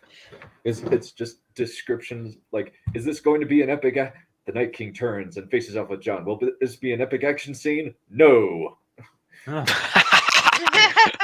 Actual script read. We have that on camera. That is not Yeah, how you write I a know. script. It's so hilarious. That's not how you write a script, folks. Aspiring screenwriters, That's a watch book. this. Watch the Long Night the Last Watch documentary. Listen to the table read, and sit and think. How do I not replicate this? It's not very hard. Highlight his latest comment, Gun. Oh, ouch. Yeah. Oh, wow. No comment. Yes. Oh, ow. We could have. Ow, ow, ow. Ow. Yeah, there could have been a moment where Mr. Harrington was going to his marriage back to his girlfriend / future wife with a eunuch. Yeah. Hey, I feel the same, bro. That would be Actually, I think he may still be able to fire blanks. He may be able to still fire. Who knows? But it's questionable whether he's actually firing shots or he's firing blanks. He was still jolly well hurt. Yeah. I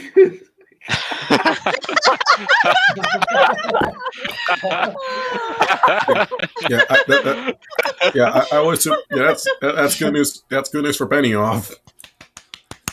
Yay! Oh my goodness. I was slightly pissed off I was on a dragon. It stopped me from fighting in a crowd. In some ways, as John does, I wanted to get back down on the ground. The fact that he can fly a dragon means he has to, but his place is down there amongst the sword swingers. No, because the dragon's far more effective than swinging a sword. Miguel Sapochnik, I pitched the idea of designing shots that felt like they could have actually been shot in real life. And I looked at footage of World War II Supermarine Spitfires in action. I also pushed for the idea of allowing the dragons to constantly break frame. That is to say, frame shots slightly smaller than the actual dragon is, so that it felt more like wildlife on-the-fly photography. The dragons should be so big and fast that it's hard to keep up with them. As Williams pointed out, the cast and crew didn't have the luxury of getting sick. But of course, some got sick anyway. Oh. No, because of course they did. Shit, Mycroft. Basically, kind of the notion that, kind of Pacific Rim had the same mentality with the Jaegers and the Kaiju, where they're so big that they break the frame. Amelia Clark. Moko was called the Infirmary because everybody got sick with a most intense flu. Whoa. Everybody in the room was fucked. I am not surprised. Well, thing Okay, is, I that time of year, was you get a flu. incredibly ill on the back of the dragon. So I'm being thrown around on the back of this dragon going, achoo! And the dragon started to malfunction a bit, and you just try to hold on. I like to say that Kit broke it. You know, if you've ever worked Oh, sure, go ahead. Blame Kit. If you've ever worked I think she was making a joke there. Yeah, it's probably a joke. I think that on some level, Amelia Clark is somewhat attracted to Kit Harington just based on the fact that they just always are just ribbing each other and giving each other crap. Yeah. And they also dated for a while. Yeah, I think they did. Yeah, all 3 filming units. That's pretty bad. Definitely something that we can call repeated violations of the OSH Act of 1970. Yes. I mean, we're supposed to have sick days, right? They are. Yep. Oh boy. This show is awful. This show was a disaster. Yeah. This show, my opinion of the show just keeps getting worse every time I come on this fucking Monday stream. What, you expected it to survive? Like this book kind of feels like it's hey, it was really hard. Please make it. Please pity the showrunners. Like it wasn't that bad, guys. No. But then you show that it was even worse than we ever imagined. Yeah. And as Dragon Demands is saying in the chat, this isn't bad luck. Yeah. These were they were completely avoidable. They were completely the result of complete and utter incompetence from these dipshits. But man, just briefly point out, the showrunners are not the ones doing the suffering. So how about I be sorry for them? Because it was really hard to write this show. I'm sure it was. They put so much effort and work into it, obviously. She's cute as a bug. Yeah, or they failed geography, or the wings spread out behind her satanic majesty's request. Die horribly. Oh, God. Hate it. Okay. The Long Night almost certainly ranks as the most filming hours ever dedicated to a single episode of television, as if that's supposed to be a praise. Yay! After shooting was complete, there was a massive feeling of accomplishment among the Thrones team. I'm sure. Some said it took them. Some said it took them 6 months to fully recover from filming. Right, so crew members proudly donned "I survived the long night" jackets. That's not funny. That's not funny. No, like, I mean, I'm that is not funny. Right, so I actually shut up. Okay, Becca first, then Wolf. I'm sure to cope with it, like the crew and actors were like, hysterically laughing about it. But like, hey, you, Mister, writing this freaking book, like that's their thing to laugh about because they had to suffer. Fucking hell. Wolf. So I talked to Common Sense Fairy. 2 things as it turns out. Number 1, she's British, and the reason why is because number 2, she was originally on that set, but then she had to leave. She followed a P45 and then immediately screwed off to the sunset. Okay. Macy Williams. The sense of achievement after a day on set is unlike anything else.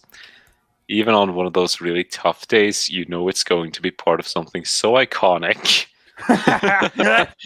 And it will look amazing. Let me get my night vision goggles real quick. Nah, I still can't say anything. I can't see the amazingness.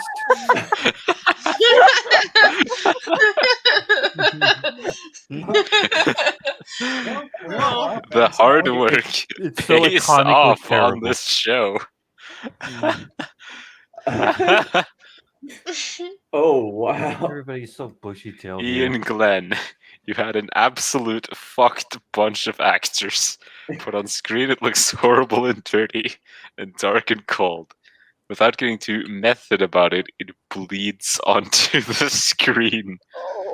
Oh no. Oh no. The implications are concerning.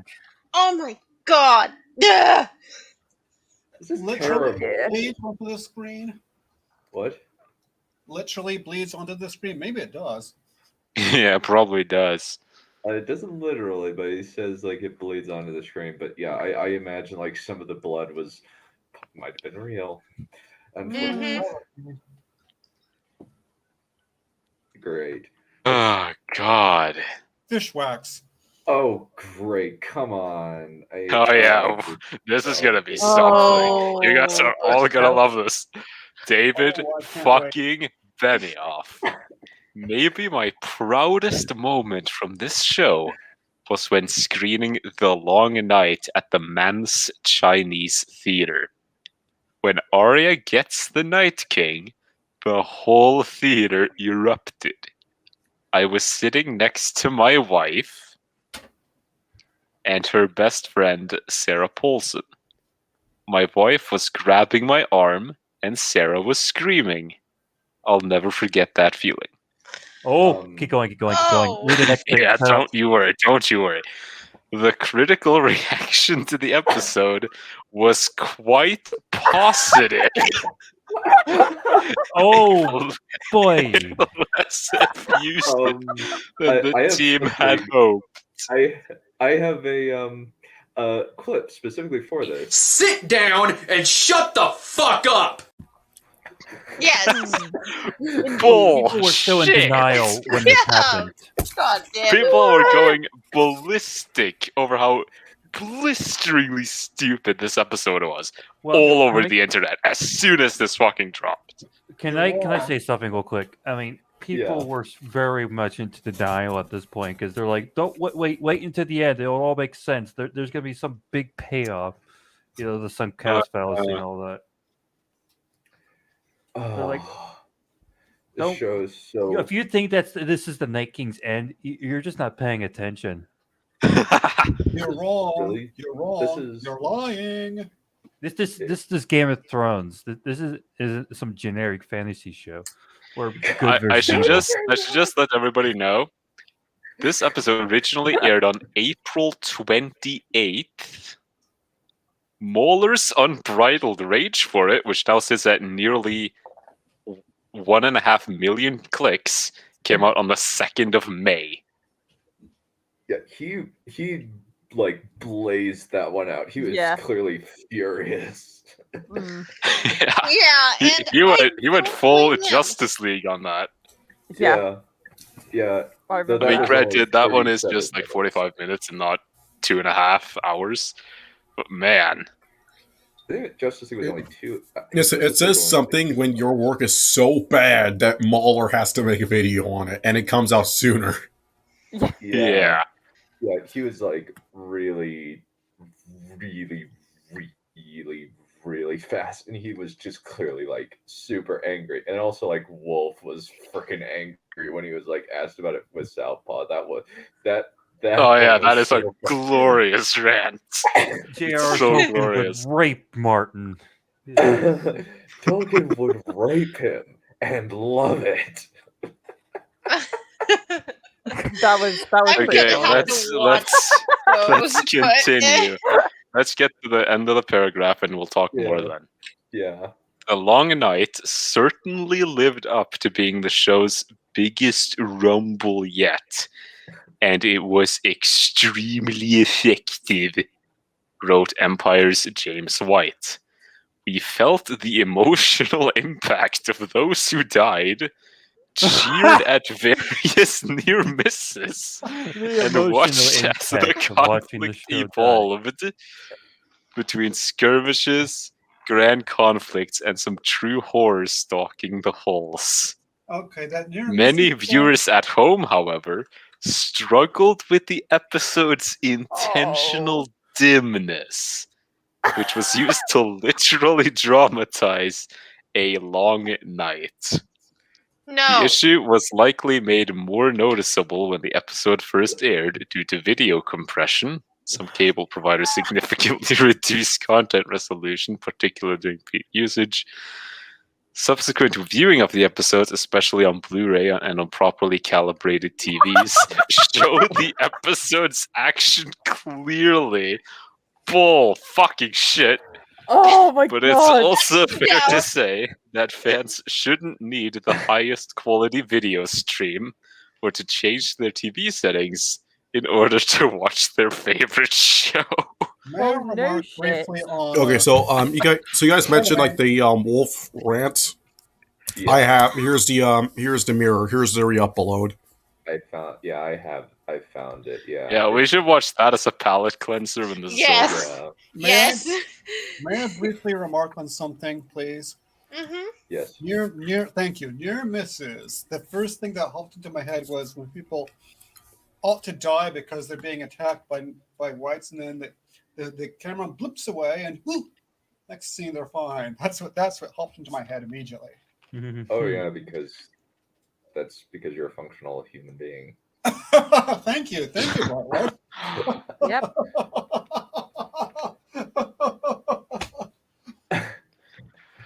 Game of Thrones insiders point out the production has always used source lighting, meaning lighting that's justified with a visible illumination source in the scene, such as sunlight, moonlight, candles, or torches. Many previous dark scenes in the show were lit the exact same way as the shots in The Long Night, but there were never so many in one episode before.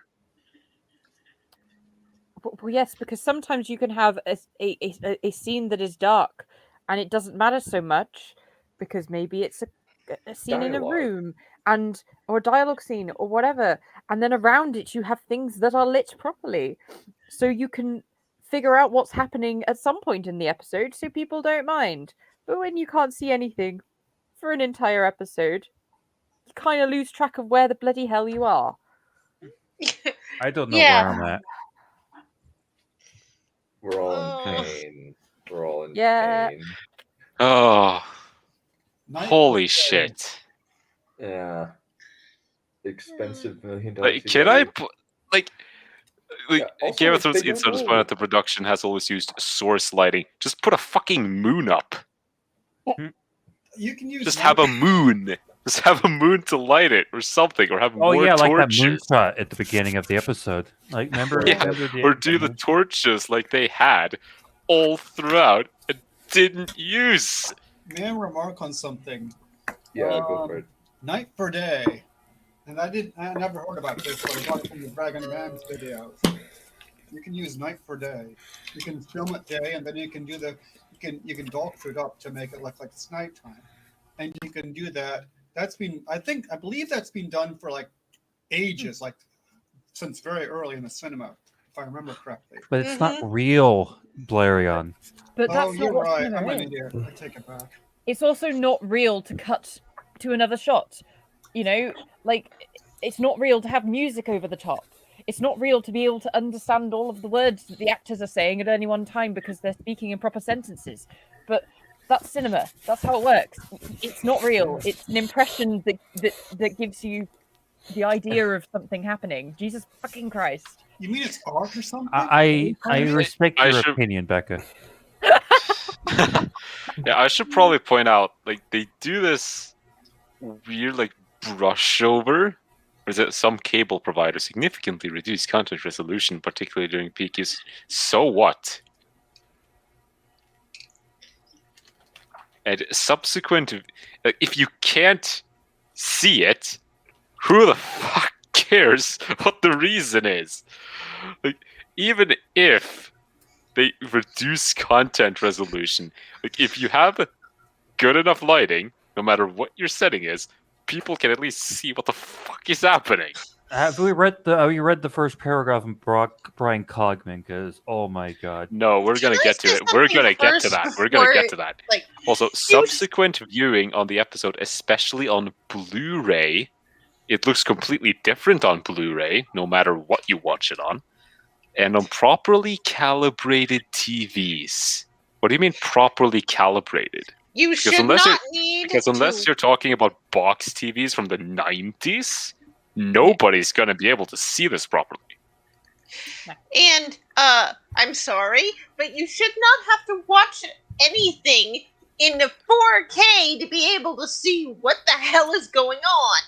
Well, yeah, you're making a show for your audience, right? You're making a show that you're selling to an audience, which means you have to make it within the bounds that your audience will be able to experience it, right? Which means making it so that their devices will run it. Like, that's a basic thing. This is too irrational for me. That's really funny. Single paragraph. He I was thinking fluctuates. Fluctuates and flip flops. Yeah, it's more like fluctuates. Like, you just sort of switch it. There's this, like, bait and switch. This is about. Because, remember, when this episode came out, the reasoning was, people just don't know how to tune their TVs properly. But I can tune my fist up your ass. How about that? That'll be properly tuned for you. I'm gonna get that right up. Sorry, I just read ahead into the Two Towers. I'm a just bit heated read now. this. All right, Brian Cogman. There's a famous story about the director of photography for The Lord of the Rings. Sean Astin asked him about a scene in Shelob's lair. Where's the light coming from? And he said, the same place as the music. Perfectly valid answer. And if you watch the Two Towers, there's light coming from everywhere. The battle is lit up like a Christmas tree. And that's fine. I'm not dissing it. But that was never Game of Thrones. You write a battle at night, then this is how you light it. Okay, so first off, fuck those you. Those two sentences do not coalesce very well. Number two, the Lord of the battle, Rings is the light is not coming from everywhere in Two Towers. It's coming from behind the Hornburg and from the CGI lightning in the sky and that stuff. Number three, how fucking dare you? How dare you compare yourself to the Two Towers? They're trying to Two do Towers the will thing. rape your fucking dumbass. How about that, you fucking piece of shit. I know. They lit All right, it you'll okay. so that we could see what the hell is going on. The fact that you don't means that you have no idea what you're doing. If that was never To light up like a Christmas tree. I'll light you up like a fucking Christmas tree, you piece of shit. Okay. Wow, wait, hang on. Wait. So you I think? know you're angry, but let's let Valerian talk. He has something to say. Thank you, Brett Lord. As all I was going to say was, if that wasn't never then how much the worse the fall. What was What? That is, I think that's White messing around with his mic. I could not hear you, Valerian. Sorry. What? Who's doing that? Why? There's some background noise for at least one person. It's not me. Not me. Not me either. Music? Is it music or what is it? It's like rumbling with a mic. It's almost like It has like weird shuffling. Yeah. Do you hear it now? No. It's gone. Nope. I can hear you. Yep, I can hear you now. Okay, We can hear you. All I was saying was. Okay, he muted. Okay. Yeah. Wait a minute, I can't hear him now. He needs to speak up even louder. He's muted. Valerian, unmute yourself, please. I think he's probably just something's wrong with his mic or something. Technical difficulties. So essentially, Valerian standards. Yeah. I'm gonna have to Okay, buy you so a mic. addressing the lighting in the Two Towers, one, it's a pretty strong backlight, and the in-universe explanation is that there's a moon in the sky, and it's also being lit sporadically by lightning strikes. This means you can see it just fine. Oh, he just died. Oh, But they're dear. Yeah, he did. Yeah, he got slayed. F's in the chat. F's in the chat. Fucking Euron, he's at it again. But they're trying to do the annoying thing where they go, Lord of the Rings is like the unrealistic fantasy that's up in the sky and all fantastical and stuff, which means that they do unrealistic things.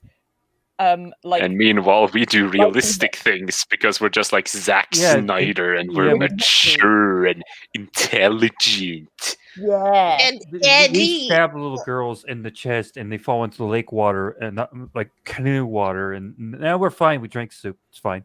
Isn't that like really clever and edgy and like knowing the actual truth, whereas Lord of the Rings didn't know anything, which is why they lit their scenes properly. Oh, if it's like there's one way to piss me off, and it's like comparing Game of Thrones to Lord of the Rings, and just fucking pulling the shit on Lord of the Rings. Like, how fucking dare you? There is a way to do it in terms of at least book level and like kind of tone and stuff, and then like what the attitude is and what they're taking influence from, but not like this. This is just fucking insulting. It's also this is like Dunning-Kruger effect to the max. Yeah, definitely. Lost sound for a bit, but you're back now. Did you hear what all I was saying was that If that was never Thrones, so much the worse for Thrones. If making things visible was never Thrones, so much the worse for Thrones. Did you hear any of that? Yes. Yeah. That makes total sense. Yeah. Yeah.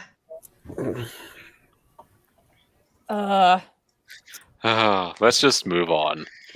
Another complaint was about the length of the final season.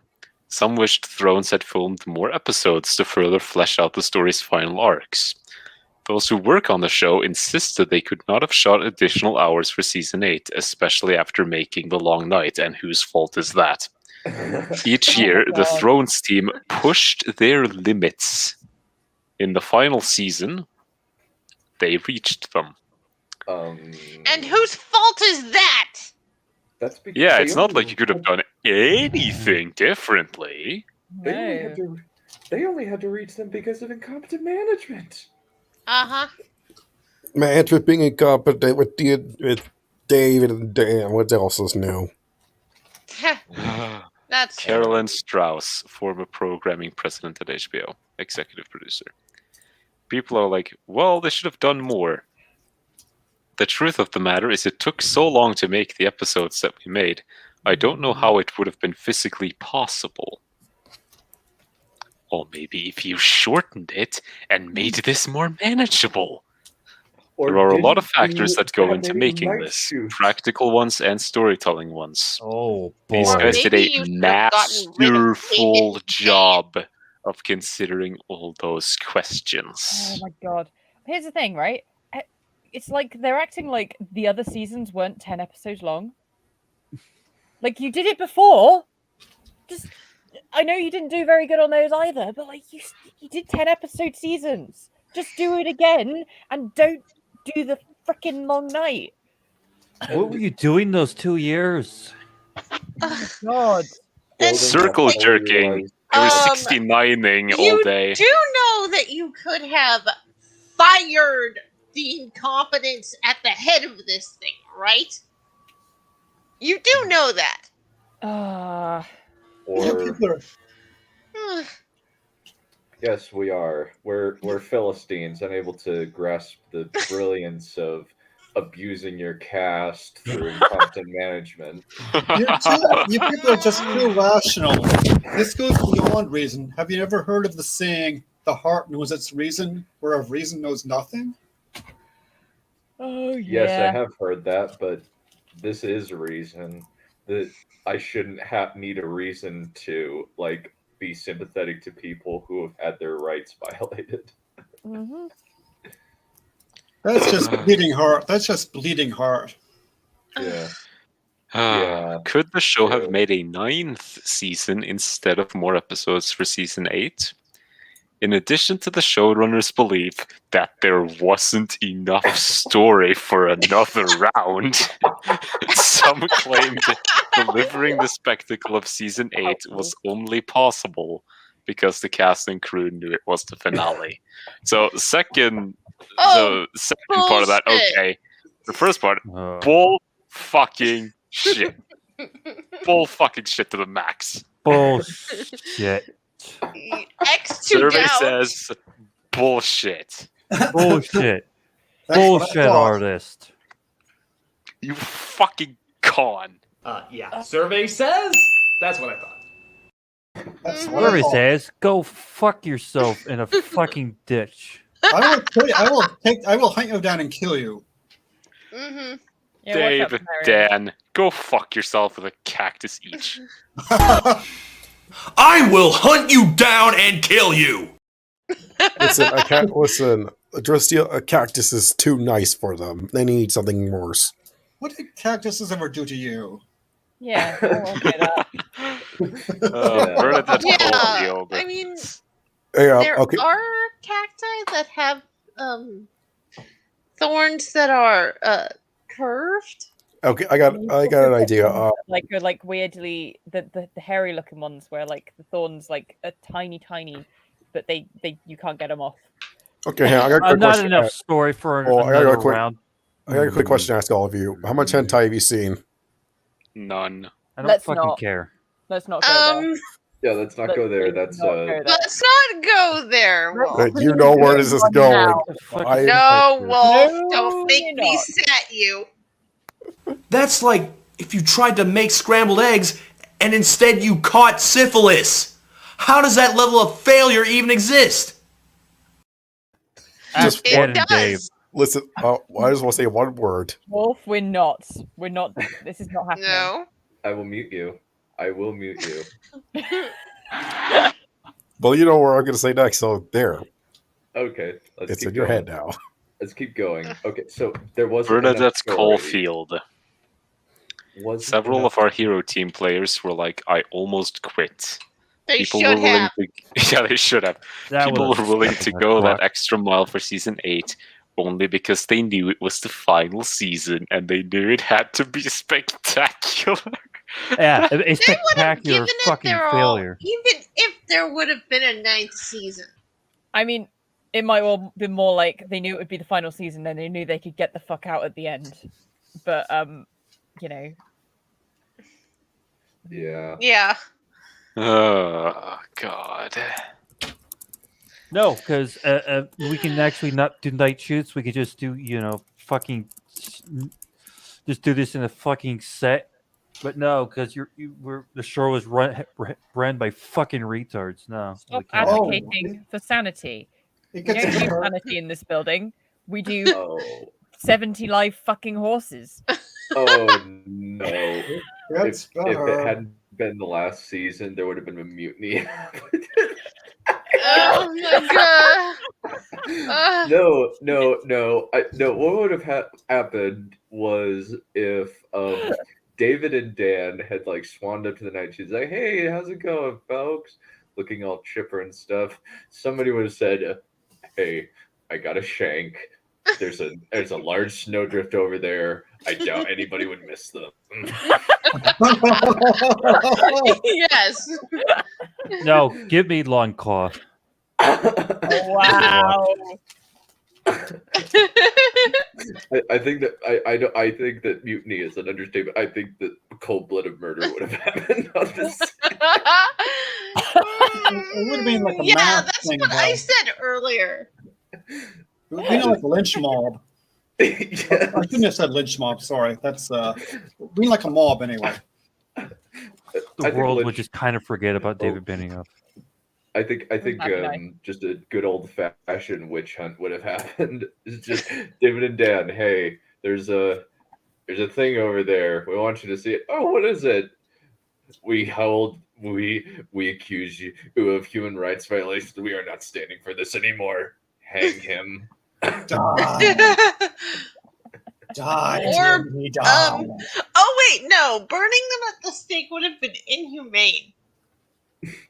But they're not human, so. That's true. Oh dear. Oh my goodness. Nikolai Coster-Waldau. If that hadn't been the last season, there would have been a mutiny halfway through the night shoots.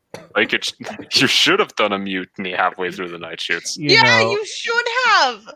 Like, you would have every legal leg to stand on. This guy, when you read this, it's like, so why did you put this in? Like how fucking tone deaf do you have to be? How dumb do you have to be? Oh, come on. Okay, Bernadette Caulfield. David and Dan did not hold back, clearly. They wrote the biggest that they could.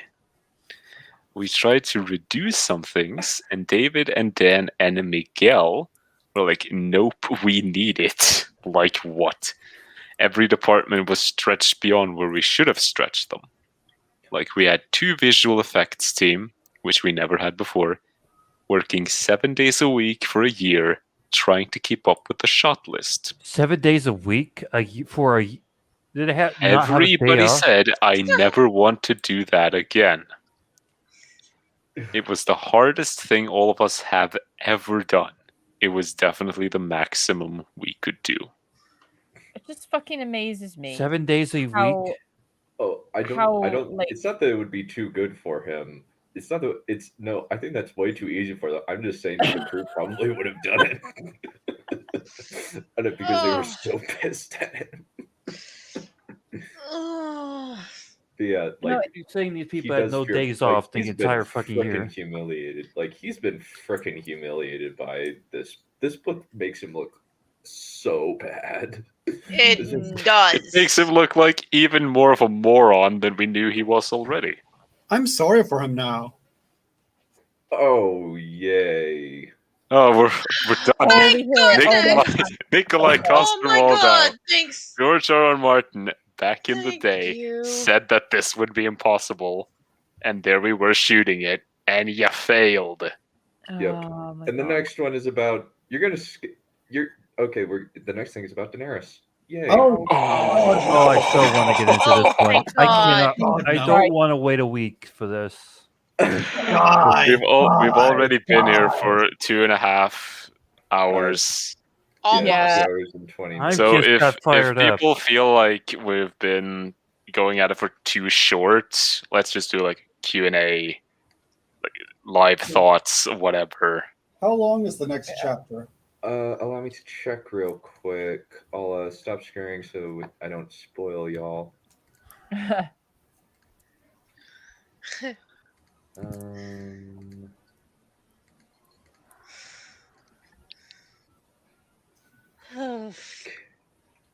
Table of contents. Okay, so chapter 30 is page 391, and it ends at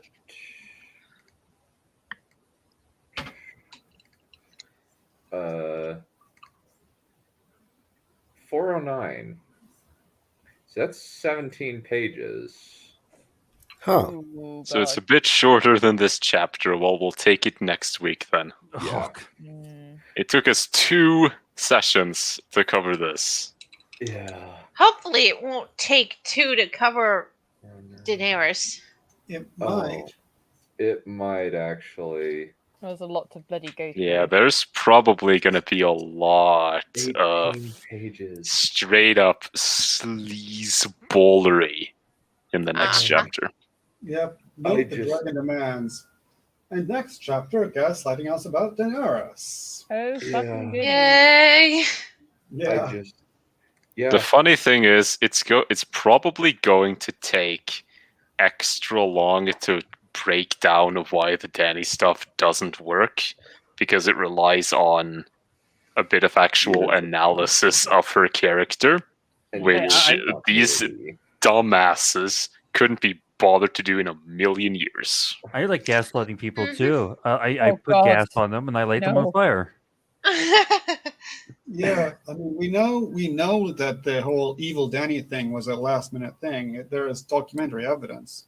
It was literally in the fucking editing room that they made that decision. And they never told Amelia. Yeah. No, she had to find it out on fucking screen right at one of those fanfares.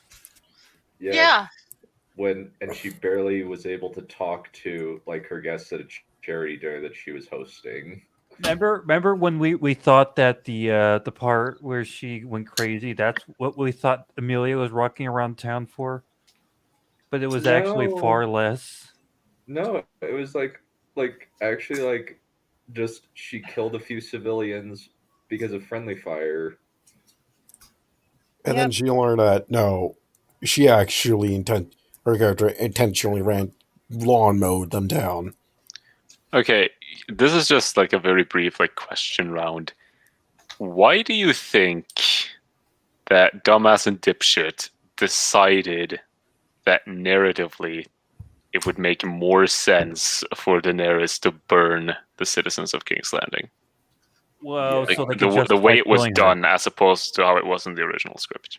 Yeah, people like you guys in IRL who say Daenerys has always been a tyrant from the beginning, and she was totally going to burn cities to the ground. Where was this cited from? Where's the I reckon they saw a fan theory and went, oh, and then just changed it like that. Oh no, that'll surprise them, and they just didn't think about it. No, I remember they were going. they're gonna point towards season 2. You know that whole botched storyline of her Or screaming shit, about. or season 6, where she says, where she tells Tyrion, "I will crucify the masters and burn their city to the ground for assaulting my city." Yeah, there are two. I think two thoughts come to mind. One is that maybe it would give a better reason for Jon to kill Dany. That's one idea, and the other is that they simply liked the insane face that Emilia Clarke was making so much that they said, "Oh wow, let's have her burn the entire city," because they liked the face she was making so much. You know, this is partially your fault too, Valerian. You played a big part in the burning of King's Landing, so I don't want to hear you. They hated them enough already. People who hated Daenerys as a character hated this decision. Mauler and Wolf fucking Mauler and Wolf were like, yeah, neither of us like Daenerys, but this fucking sucks. Yep, Glidus and what's his name? Clark, no. I don't. Oh my goodness. Glidus. I actually don't think that's correct. I think this show's gonna fade into obscurity. I think, considering like the last season of Game of Thrones was critically panned by both critics and audiences. Like if you look at Rotten Tomatoes, like it's got a 56 on Rotten Tomatoes, which is way lower than even season 7, which was like 93. It's still way higher than it deserves. I was just trying to. I would say that if any season of television has deserved a 0% on every rating site on the internet, it's this. Honestly, it's like no, Valerian. Pardon me. This won't take that long. All I was going to say was that Glidus and Noms also disliked Daenerys, and they thought it was raw as well. That's all I was going to say. I'm pretty sure a lot of people disliked Daenerys and didn't like why they did her. Like I disliked her as on like a personal level, but I liked the idea of her character and where it could go, if that makes sense. Like, yeah. Honestly, the damage is already done by Game of Thrones. It's already affected fantasy in a way that's almost irreparable. Well, the thing is, The Witcher is not like Game of Thrones in anything other than like surface level, and that's kind of the only other like fantasy TV show. Most of Game of Thrones, I actually watched a video by Captain Midnight that actually I commented on that. Yeah, that's actually he made a good point that most of Game of Thrones the shows that it's inspired are mostly historical dramas like Last Kingdom, Outlander, Vikings, that sort of thing. Not really fantasy. The only the fantasy stuff is it's going to be coming out, but it's just Amazon who's doing it, and they're gonna fuck up. Yep, Outlander is kind of fantasy. I mean, the premise is fantasy. Anyway. It's kind of every genre that. Oh, by the way, Tyler. Attack on Titan is going to end horribly. It always was. Let's be honest. Yeah, Lord of the Rings Amazon is going to be bad. Space, stop bringing it up. God damn it. Are you ready for Lord of the Rings porno that was given $1 billion? Who do you think the porn is going to involve? By the way. Oh god. Because I'm betting Sauron is going to be in at least one. Wait a minute, are they going to show the deleted? Wait, are they going to pull off and just actually? Are they going to do a Shadow of War and actually show us a Shelob and Sauron sexy? No, I don't think they're going to go full Shadow of Games and turn Shelob into a lady. Oh, I think that's it. Now I am taking over the entire world. I am killing everybody.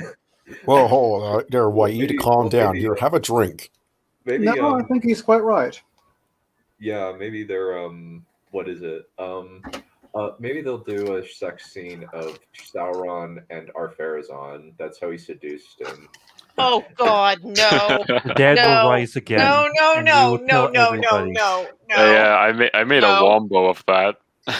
No. Die horribly. Just die horribly. Everybody will die horribly. I will make sure of it. Thank you, Dead Trap. Thank you. You are welcome.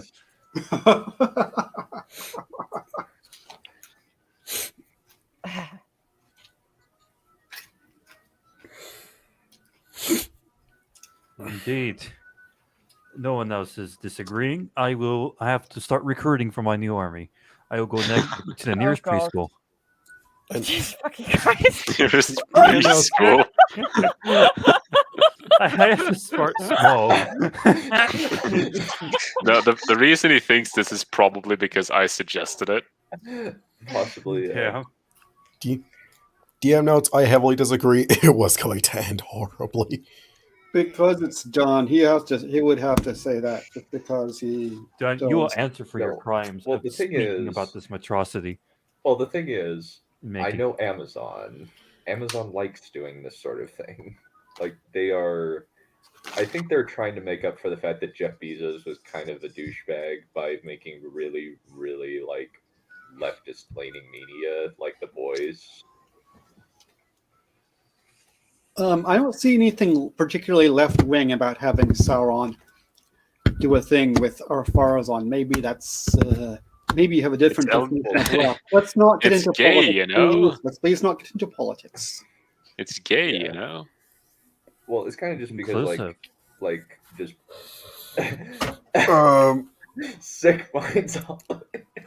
Yeah, well, it's just like it is pandering to like a specific demographic that really wants like certain kinds of representation. You know, Sauron can shapeshift, so he's clearly transgender or non-binary or something. gender fluid. He's gender fluid, yeah. Well, it's not even a gender thing. He can transform into animals too. So he's species. So he's just fluid. He's he's fluid. Okay. He likes to dog people, I guess you can say. Okay. Now we can watch the wolf rant, and we can just let it play. I got one thing I want to show too. After this. Yeah. You're gonna share it, right? Oh. I can share it. I can share it if you want. Well, the thing is, depends on whether or not you want to. I guess I could like give a poll rating of the various like smut I've written. Hey, I was more referring to the fact that literally every tangent is absolute just no. So Listen. You completely forgot exactly what it is. We're known for being awful people. Okay, I got this up on screen. I'll just share it. Oh, okay. I put the link in the pirate chat. Ooh. Pirate Go there. In the pirate chat. This and share sound. Should do. There we go. Can you see it? Should do. We'll do the. Okay, we'll do the 13-man one. That sounds good. Oh, Smud is streaming. Oh, Man of Steel v Winter Soldier. What? Winter Soldier. Okay, let's go. I've seen a lot of people asking me about Game of Thrones. I honestly want to make a video on this, but I will probably stream either tonight or tomorrow. And I am very angry. I'm sure you can all imagine why. I heard it's like 8 seasons of build-up just fucking thrown away. Is that true? God. Yes. From the fucking prologue of episode 1, they built up these fucking White Walkers. Fuck it. I'm not gonna say it all here because I don't have enough time. But from the fucking first episode, they've been building up these goddamn White Walkers in this fucking battle, only to then be like, oh yeah, the White Walkers are fucking retarded. They're going to do the dumbest shit ever. And then, actually, more so the people are fucking retarded. Yeah, let's throw all the Dothraki in the fucking front line. They all die within about 5 seconds. Like, literally, all of them die. And then after that, the line gets broken immediately. And while there are some visually stunning moments, the visuals were the fucking thing that made me want to goddamn like the episode. But the more I think about the writing, At least the more he I saw hate it. stuff. They fucking built up this prophecy of the Azor Ahai about Jon Snow. He's gonna get that fucking magic sword, and he's gonna be the one to kill that motherfucking Night King. And then it's fucking Arya who Deus Ex Machinas him with the literal exact fucking move that Rey used in the fucking throne room scene of The Last Jedi. And just kills all the White Walkers. Nobody of value fucking dies except for Beric and Theon, and who the fuck cared about them? Wolf, isn't it good though that they subverted your expectations? No, shut the fuck up. We got 3 more episodes left, and the final boss is gonna be fucking Cersei. Fucking Daenerys is like, we've won the Great War, now we have to win the last war, and it's like, oh great. It's kind of like taking World War II, and then the ending of that one is like, well, actually we gotta fucking slap around our fucking retarded neighbor or something. That's the equivalent of it. Now all the White Walkers are dead in one fucking episode. Almost everyone's You know what's dead. kind of like? It's actually kind of like chopping Snoke in half in the middle of the trilogy. It is. It's exactly the fucking same. And that cock-headed fucking faggot Ryan Johnson decided to tweet about Game of Thrones. Shut the fuck up, Ryan. Like honestly, you know, if I had to fucking look, I try not to say this because I know it's edgy as shit, but Ryan, actually fucking kill yourself. Fuck you. Fucking retard. Wolf, you're fat. Apparently I can't call you more degenerative things on YouTube. For eating pizza, here's $20. Thank you. I'll put that $20 to hating Ryan Johnson some more. Anyway, back to Game of Thrones. We got 3 more fucking episodes of this bullshit where we're gonna have to deal with like Jon being like, so yeah, we're kind of like related. We've been having incest. Can I be king now? Like, fuck you. Jon's never cared about the fucking throne. His entire goddamn storyline has been about the fucking White Walkers. And now the White Walkers are dead and he didn't even do anything to them. Fuck you. Absolutely fuck you, show. God damn it. Fuck yourself. Wolf, you're a massive. Here's $2 more. Thank you. But fuck you for calling me a massive. That's the most offensive goddamn thing ever. Fuck Game of Thrones. Oh my god. And the fucking shitty thing is the last 2 episodes were really good. Me and Mauler were so happy. We were like, fuck, it's good again. It's really fucking good again. And then this happened, and we were so happy for most of the episode, and then the end happened, and it's like, what the fuck did you do that for? Okay. And to top it all off, that fucking ice dragon with the blue fire, so it breathes the blue fire on the wall and blows the fucking thing up. But then, when Jon needs to hide behind a little fucking rock, the ice fire can't do shit. Boy, you missed my super chat. Fucking Adam Gardner, what do you want now? So anyway, the fucking dragon can blow up a goddamn wall, but it can't blow up a tiny little bitch-ass rock. Well, lads, I tried my hardest, but I couldn't fap to the Mongoloid beast with xenomorph arms. Y'all are getting me through my night. Thanks. Wolf, you have amazing insight. Thoughts on Iron Man 3? It's shit. But not as shit as Game of Thrones Season 8, Episode 3. Fuck that! Oh my god. Okay, I think that Mauler should upload Game of Thrones Season 8, Episode 3 in Unbridled Rage, but it's actually Wolf. Fuck it, I'm uploading... Damn it! Ah, I fucking hate this show! You made me all invested, and then got me to this fucking point where all I wanted was to see Jon fucking complete his goddamn prophecy that he was brought back to life for in season 6, but apparently the writers just fucking forgot about it. And now, Azor Ahai means fucking nothing. Stannis is even more useless than he's ever been. To Wolf, yes, but how do you really feel? I feel pissed. Wolf, you're fatty adopted fatty. Yeah, I am adopted, you faggot. You're hot when you're mad.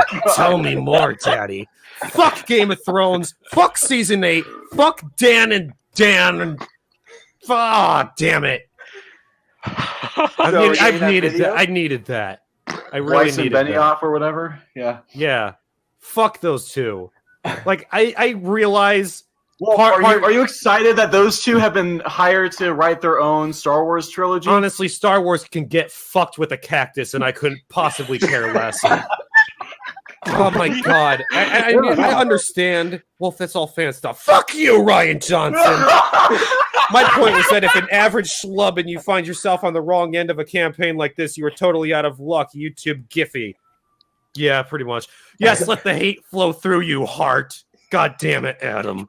So anyway, yeah, I understand part of the blame is on George for being a lazy, fat fucking loser who's so obsessed with sucking his own dick at these fucking talking host things he goes to that he can't fucking write a good book anymore. It's been 19 years since he wrote a goddamn worthwhile book because A Feast for Crows was shit.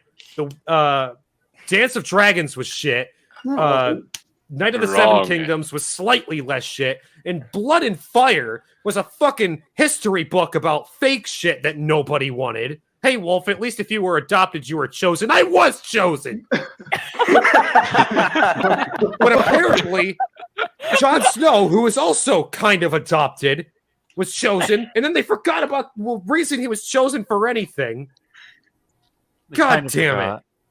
God fucking damn it. Fuck that episode. It pisses me the goddamn hell off. There is no possible fucking way that they can redeem themselves in the next 3 because who the fuck cares about Cersei? Oh boy. The most useless fucking bitch of the show. I don't know how this got left to Evil Danny. Way to make the biggest fucking plot line of the entire series useless. Because the whole point of the White Walkers was to show that the Game of Thrones is petty and useless, and that they should stop bickering over retarded shit like that and fucking come together to fight a threat bigger than them. Well, now the threat that's bigger than them is fucking done, and now they're gonna go back to arguing about dumb petty shit.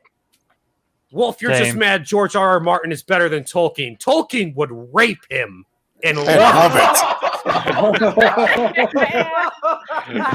Wolf reminded me of Alex Jones right now. I don't like the pill with the point. I don't like them putting chemicals in the water that turn the fucking writers of Game of Thrones gay. This is why you should watch more anime. I have been watching anime. Violet Evergarden is a goddamn motherfucking masterpiece. Best fucking show I've seen in fucking forever, aside from what was it? The Haunting of Hill House. Only this was better than The Haunting of Hill House because episode 10 of The Haunting of Hill House got just a little tiny bit fucky. Still a good show, but that last episode is But Violet Evergarden is fucking incredible. You were chosen to lead the Toxic Brood Wolfman MC Massive. So you're saying watch the show and it's good? No, I don't know where you got that from. You're hot when you're angry, Wolf. Game of Thrones pulled a Mass Effect 3 ending. And that's the shitty thing. It's not even the ending. It's not even fucking done yet. The fucking ending hasn't even happened and it's already shit. Honestly, that might be an insult to Mass Effect 3. At least Mass Effect 3. Oh my god, at least Mass Effect 3's extended edition fixed some things. You can't fix Mass Effect 3 extended edition still rendered all your choices and fucking that's the thing, meaningless. apparently the ending of the final episode of Game of Thrones Season 8 is going to mirror George R.R. Martin's vision almost exactly. In which case, bullshit. it's like, well, fuck, how is it going to pull together now? Either George R.R. Martin's just bad, which kinda, yeah. Well, or it's going to be shit anyhow. You can't fucking. How would you compare that to? How would you compare that episode to Halo 5? Don't make me do this. Don't make me choose between Halo 5 and that fucking episode. Is Chuck Wendig better? No. Chuck Wendig is not better. Chuck Wendig still couldn't fucking manage to get better than fucking episode 3 of season 8. Shit. How do you fuck that up? How do you fuck up the best goddamn episode, or what should have been the best goddamn episode of the show? Like, visually, that episode was incredible. There were so many shots that were like, I want to make that my fucking wallpaper. The acting was stupendous. The effects were great. And then the story fucked it all up. It'll be okay, Wolf. Game of Thrones was lame anyways. Everything you love and care media-wise will die after getting demolished. I still love you. Game of Thrones was not always lame, you faggot. Game of Thrones is great for season 1 through 4. It sucked in season 5. Season 6 brought it all back together. Season 7 was shit. and then season 8 started good, and now it's all bad again. And it's why is it so hard for people to write a halfway decent story? Like, really, why is it so fucking hard for people to just fucking write a halfway consistent narrative? It is so simple. All you have to do is not be a fucking tard, but apparently that's too goddamn difficult. Wolf, also, why? Wait, ride the manga? Read? I don't know what that means. Fuck Chuck Wendig! Fuck season 8 of Game of Thrones! How is Dance of Dragons shit? Because nothing fucking happens of value. Same thing with fucking Feast of Crows. The fact that he fucking split those into 2 books when they should have been 1. Feast of Crows, all that I got out of that fucking book was Brienne, like, gallivanting around the world with fucking Podrick, only to meet fucking Lady Stoneheart and get nothing done. And then Jaime's fucking crying about who Cersei's fucking behind his back. So are we going to get an end of Game of Thrones movie to pacify the fans? No. Oh my God, I hope to fucking God not. Can't stay. Any chance we could see past streams? No. Wolf, Kurt Gödel is asking, what do you think of Aquaman? Fuck Aquaman! But it's better than this episode. Seriously, you may think I sound angry now, but inside I'm like weeping. I am mourning the death of a show that I have been so fucking invested in because I love these characters, I love this world, I love this story. Through thick and thin, I've been through all of it. And then comes to the fucking one part of the show that you shouldn't fuck up. Like the one part that you need to get right, and you just couldn't fucking do it. It's so simple. It's fucking ice zombies. All you need to do is just fucking be competent. God damn it. God fucking damn it. I needed to get that off my chest since last night. Anyway, that's going to be the end of the stream. I don't have any more time left. Thank you all for watching. Chris Stuckman, I love you. Dragon Boy, I also you too, love Wolf. you. Yay. Chat, I love you as well. Wolf, if the average 3-mile commute to the store takes 14 minutes, why does it take my dad 25 years to get cigarettes? Because your dad's never coming back. Wolf, you good? I joined like 2 minutes ago. I'm not good. I'm great. Well, goodbye, this was everybody. Just barely right after it came out. This is just this was back in 2019.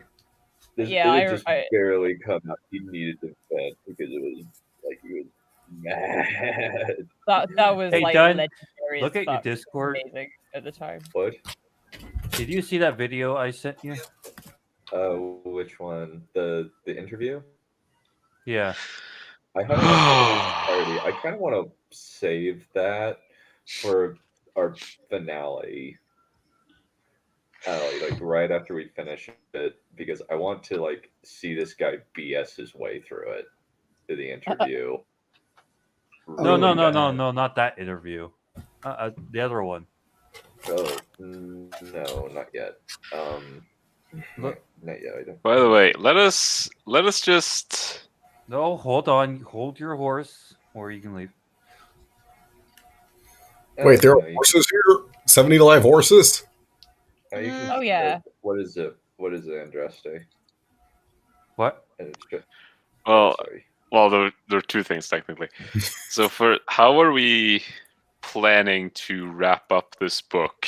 Is it like every set chapter except the last one, and then last watch, and then the last one, or is it something else? Okay, so here's my thought. We will do. I think the last watch highlight reel that he came up with, I think, can stand on its own. We don't really need to react to it. We refer to it enough. And this honestly has more information than the last watch did. I think what we will do is we'll read the final chapter, and the next week we will do James Hibbard's interview talking about the book. And then we will do a final wrap up on the whole book. Elden Ring. I haven't heard of that. Please describe. Please pitch that in the Discord. I'd be interested to see. Hey, what is Elden Ring? It's like a It's old fantasy probably. Came out like in the 50s, if I remember correctly. Huh. Okay. Yeah. Hey, so Elden Ring is a From Software game on the PS4. It's George R.R. Martin was involved in writing it. It's adapting it from a game. It's actually adapting it from a series of books that came out all the way back in the 50s. So when we summarize the one at the end, will be general points like they put the actors and actresses through hell. The reasoning is rubbish. Things like that. A number of general points that apply throughout the entire book. They keep on brushing over the most insanely stupid plot points in the entire series, like the White Hunt or the Night King's death or the clueless battle tactics. Stannis. Yeah. They never mention Alexander Siddig. Yep. And the whole what was I going to say?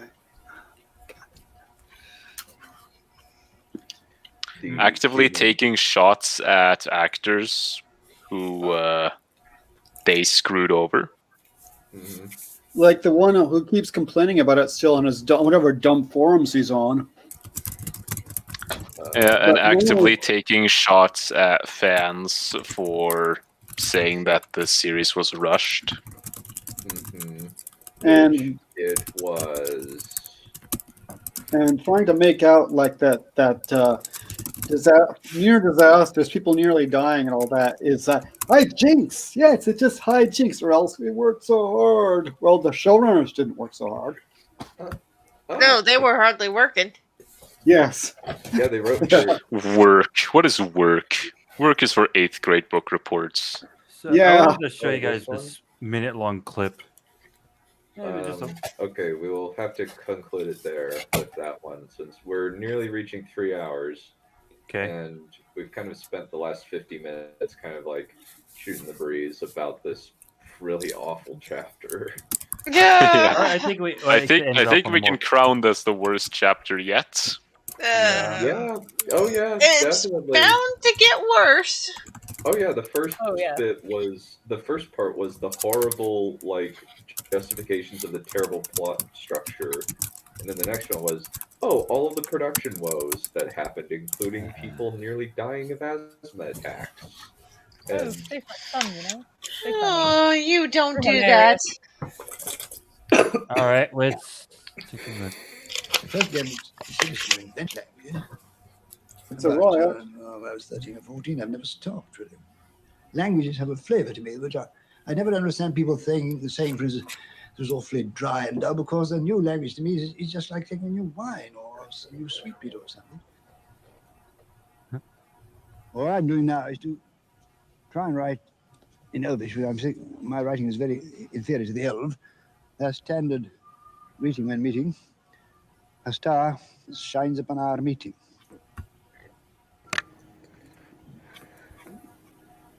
Nice. Oh, God. It's got very nice handwriting. Yes. Sila. And that stands for Ellen, Sila, Lumen, or Menti Elvo. It's rather beautiful language. No. I wouldn't mind other people knowing it and enjoying it. But I didn't really want to, like some people who have been equally inventive in language have done, sort of make cults and have people all speaking it together. No, I don't desire to go and have afternoons talking Elvish to chaps. One thing, of course, Elvish is too complicated. I've never finished making it. a lawsuit because I had to actually have sex once. Youch. I wouldn't be surprised if that was covered up, though. I imagine like Kit Harington and Rose Leslie were secretly hiding the zucchini behind any at points. Yeah.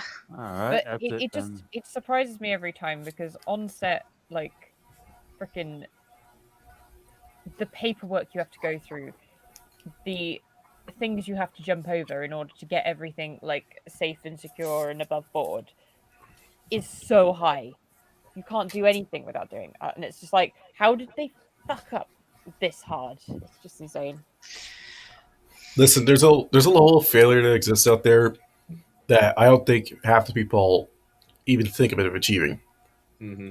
It's basically this. That's like if you tried to make scrambled eggs and instead you caught syphilis. How does that level of failure even exist? It just does. It does exist. We can definitely say that. It's just that people sometimes unconsciously reach that level of failure. Mm-hmm. And people fucking gulp it up every single damn time. Though thankfully, this is one of those things where it's basically like Rise of Skywalker. Very few people liked this. At least that I've seen. I have seen very, very few Season 8 defenders. Kind of is, yeah. One of these days I'd like to do it absolutely is. One of these days I kind of want to do like I want to hash out, since I actually don't think that, I actually disagree with Wolf in that I don't think the Feast for Crows is bad. And the Feast me for Crows neither. is perfectly serviceable. Yeah, Dances with Dragons definitely not bad. Yeah, Dance with Dragons, it's kind of slow. I'm about like 11 hours left on the audiobook. I'm in the Barrison's first POV. No, I don't think that either of them are like bad. I think they're a little bit weaker than the other two, though. Kind of because they go into kind of plot cul-de-sacs that are, I don't know how well they're going to be. Like, it just seems as though like a lot of things are not going to get resolved. And Yeah, it's kind of I feel like these books are just more of like moving the chess pieces around kind of thing. I think Dances with Dragons has some of the best things in it. Is it necessarily the best of the books? I don't know. It does have some of the best things in it, but as a total, does it cohere the best? I don't know about that. I think definitely like there's some good stuff in it, but I think like a lot of fat could be trimmed out.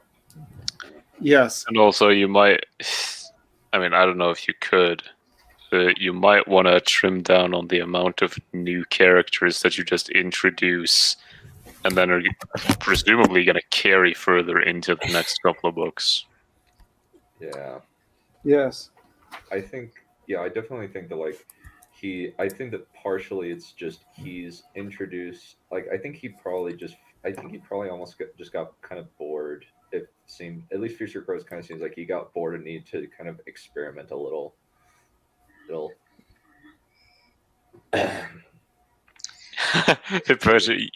Yeah, we do sound like tonight is season 8 lady. Yeah. But yeah, I kind of like, we're so tired of this. I need to get into like super shots just to kind of cleanse my palate, because that's... I still have work to do and it's almost midnight over here. Oh wow. But yeah, I crash as soon as it's over.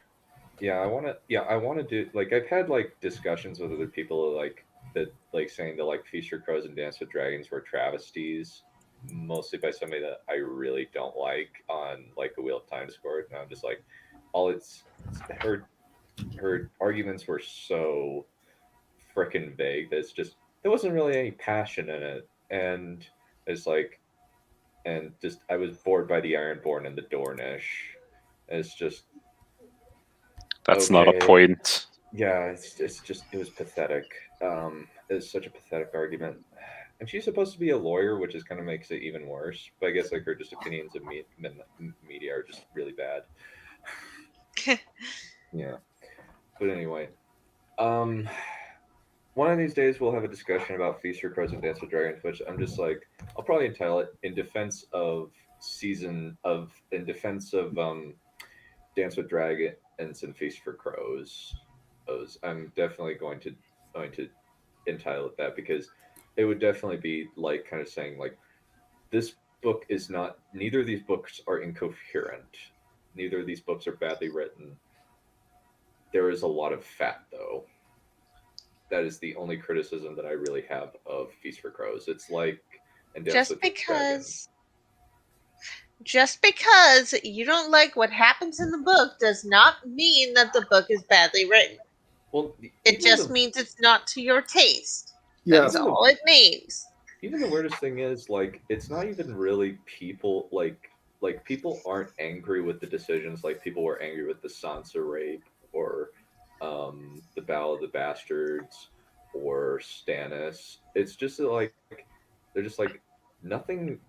Like their argument is like I was bored by the Dornish and the Ironborn. Yawn. That was the extent of it.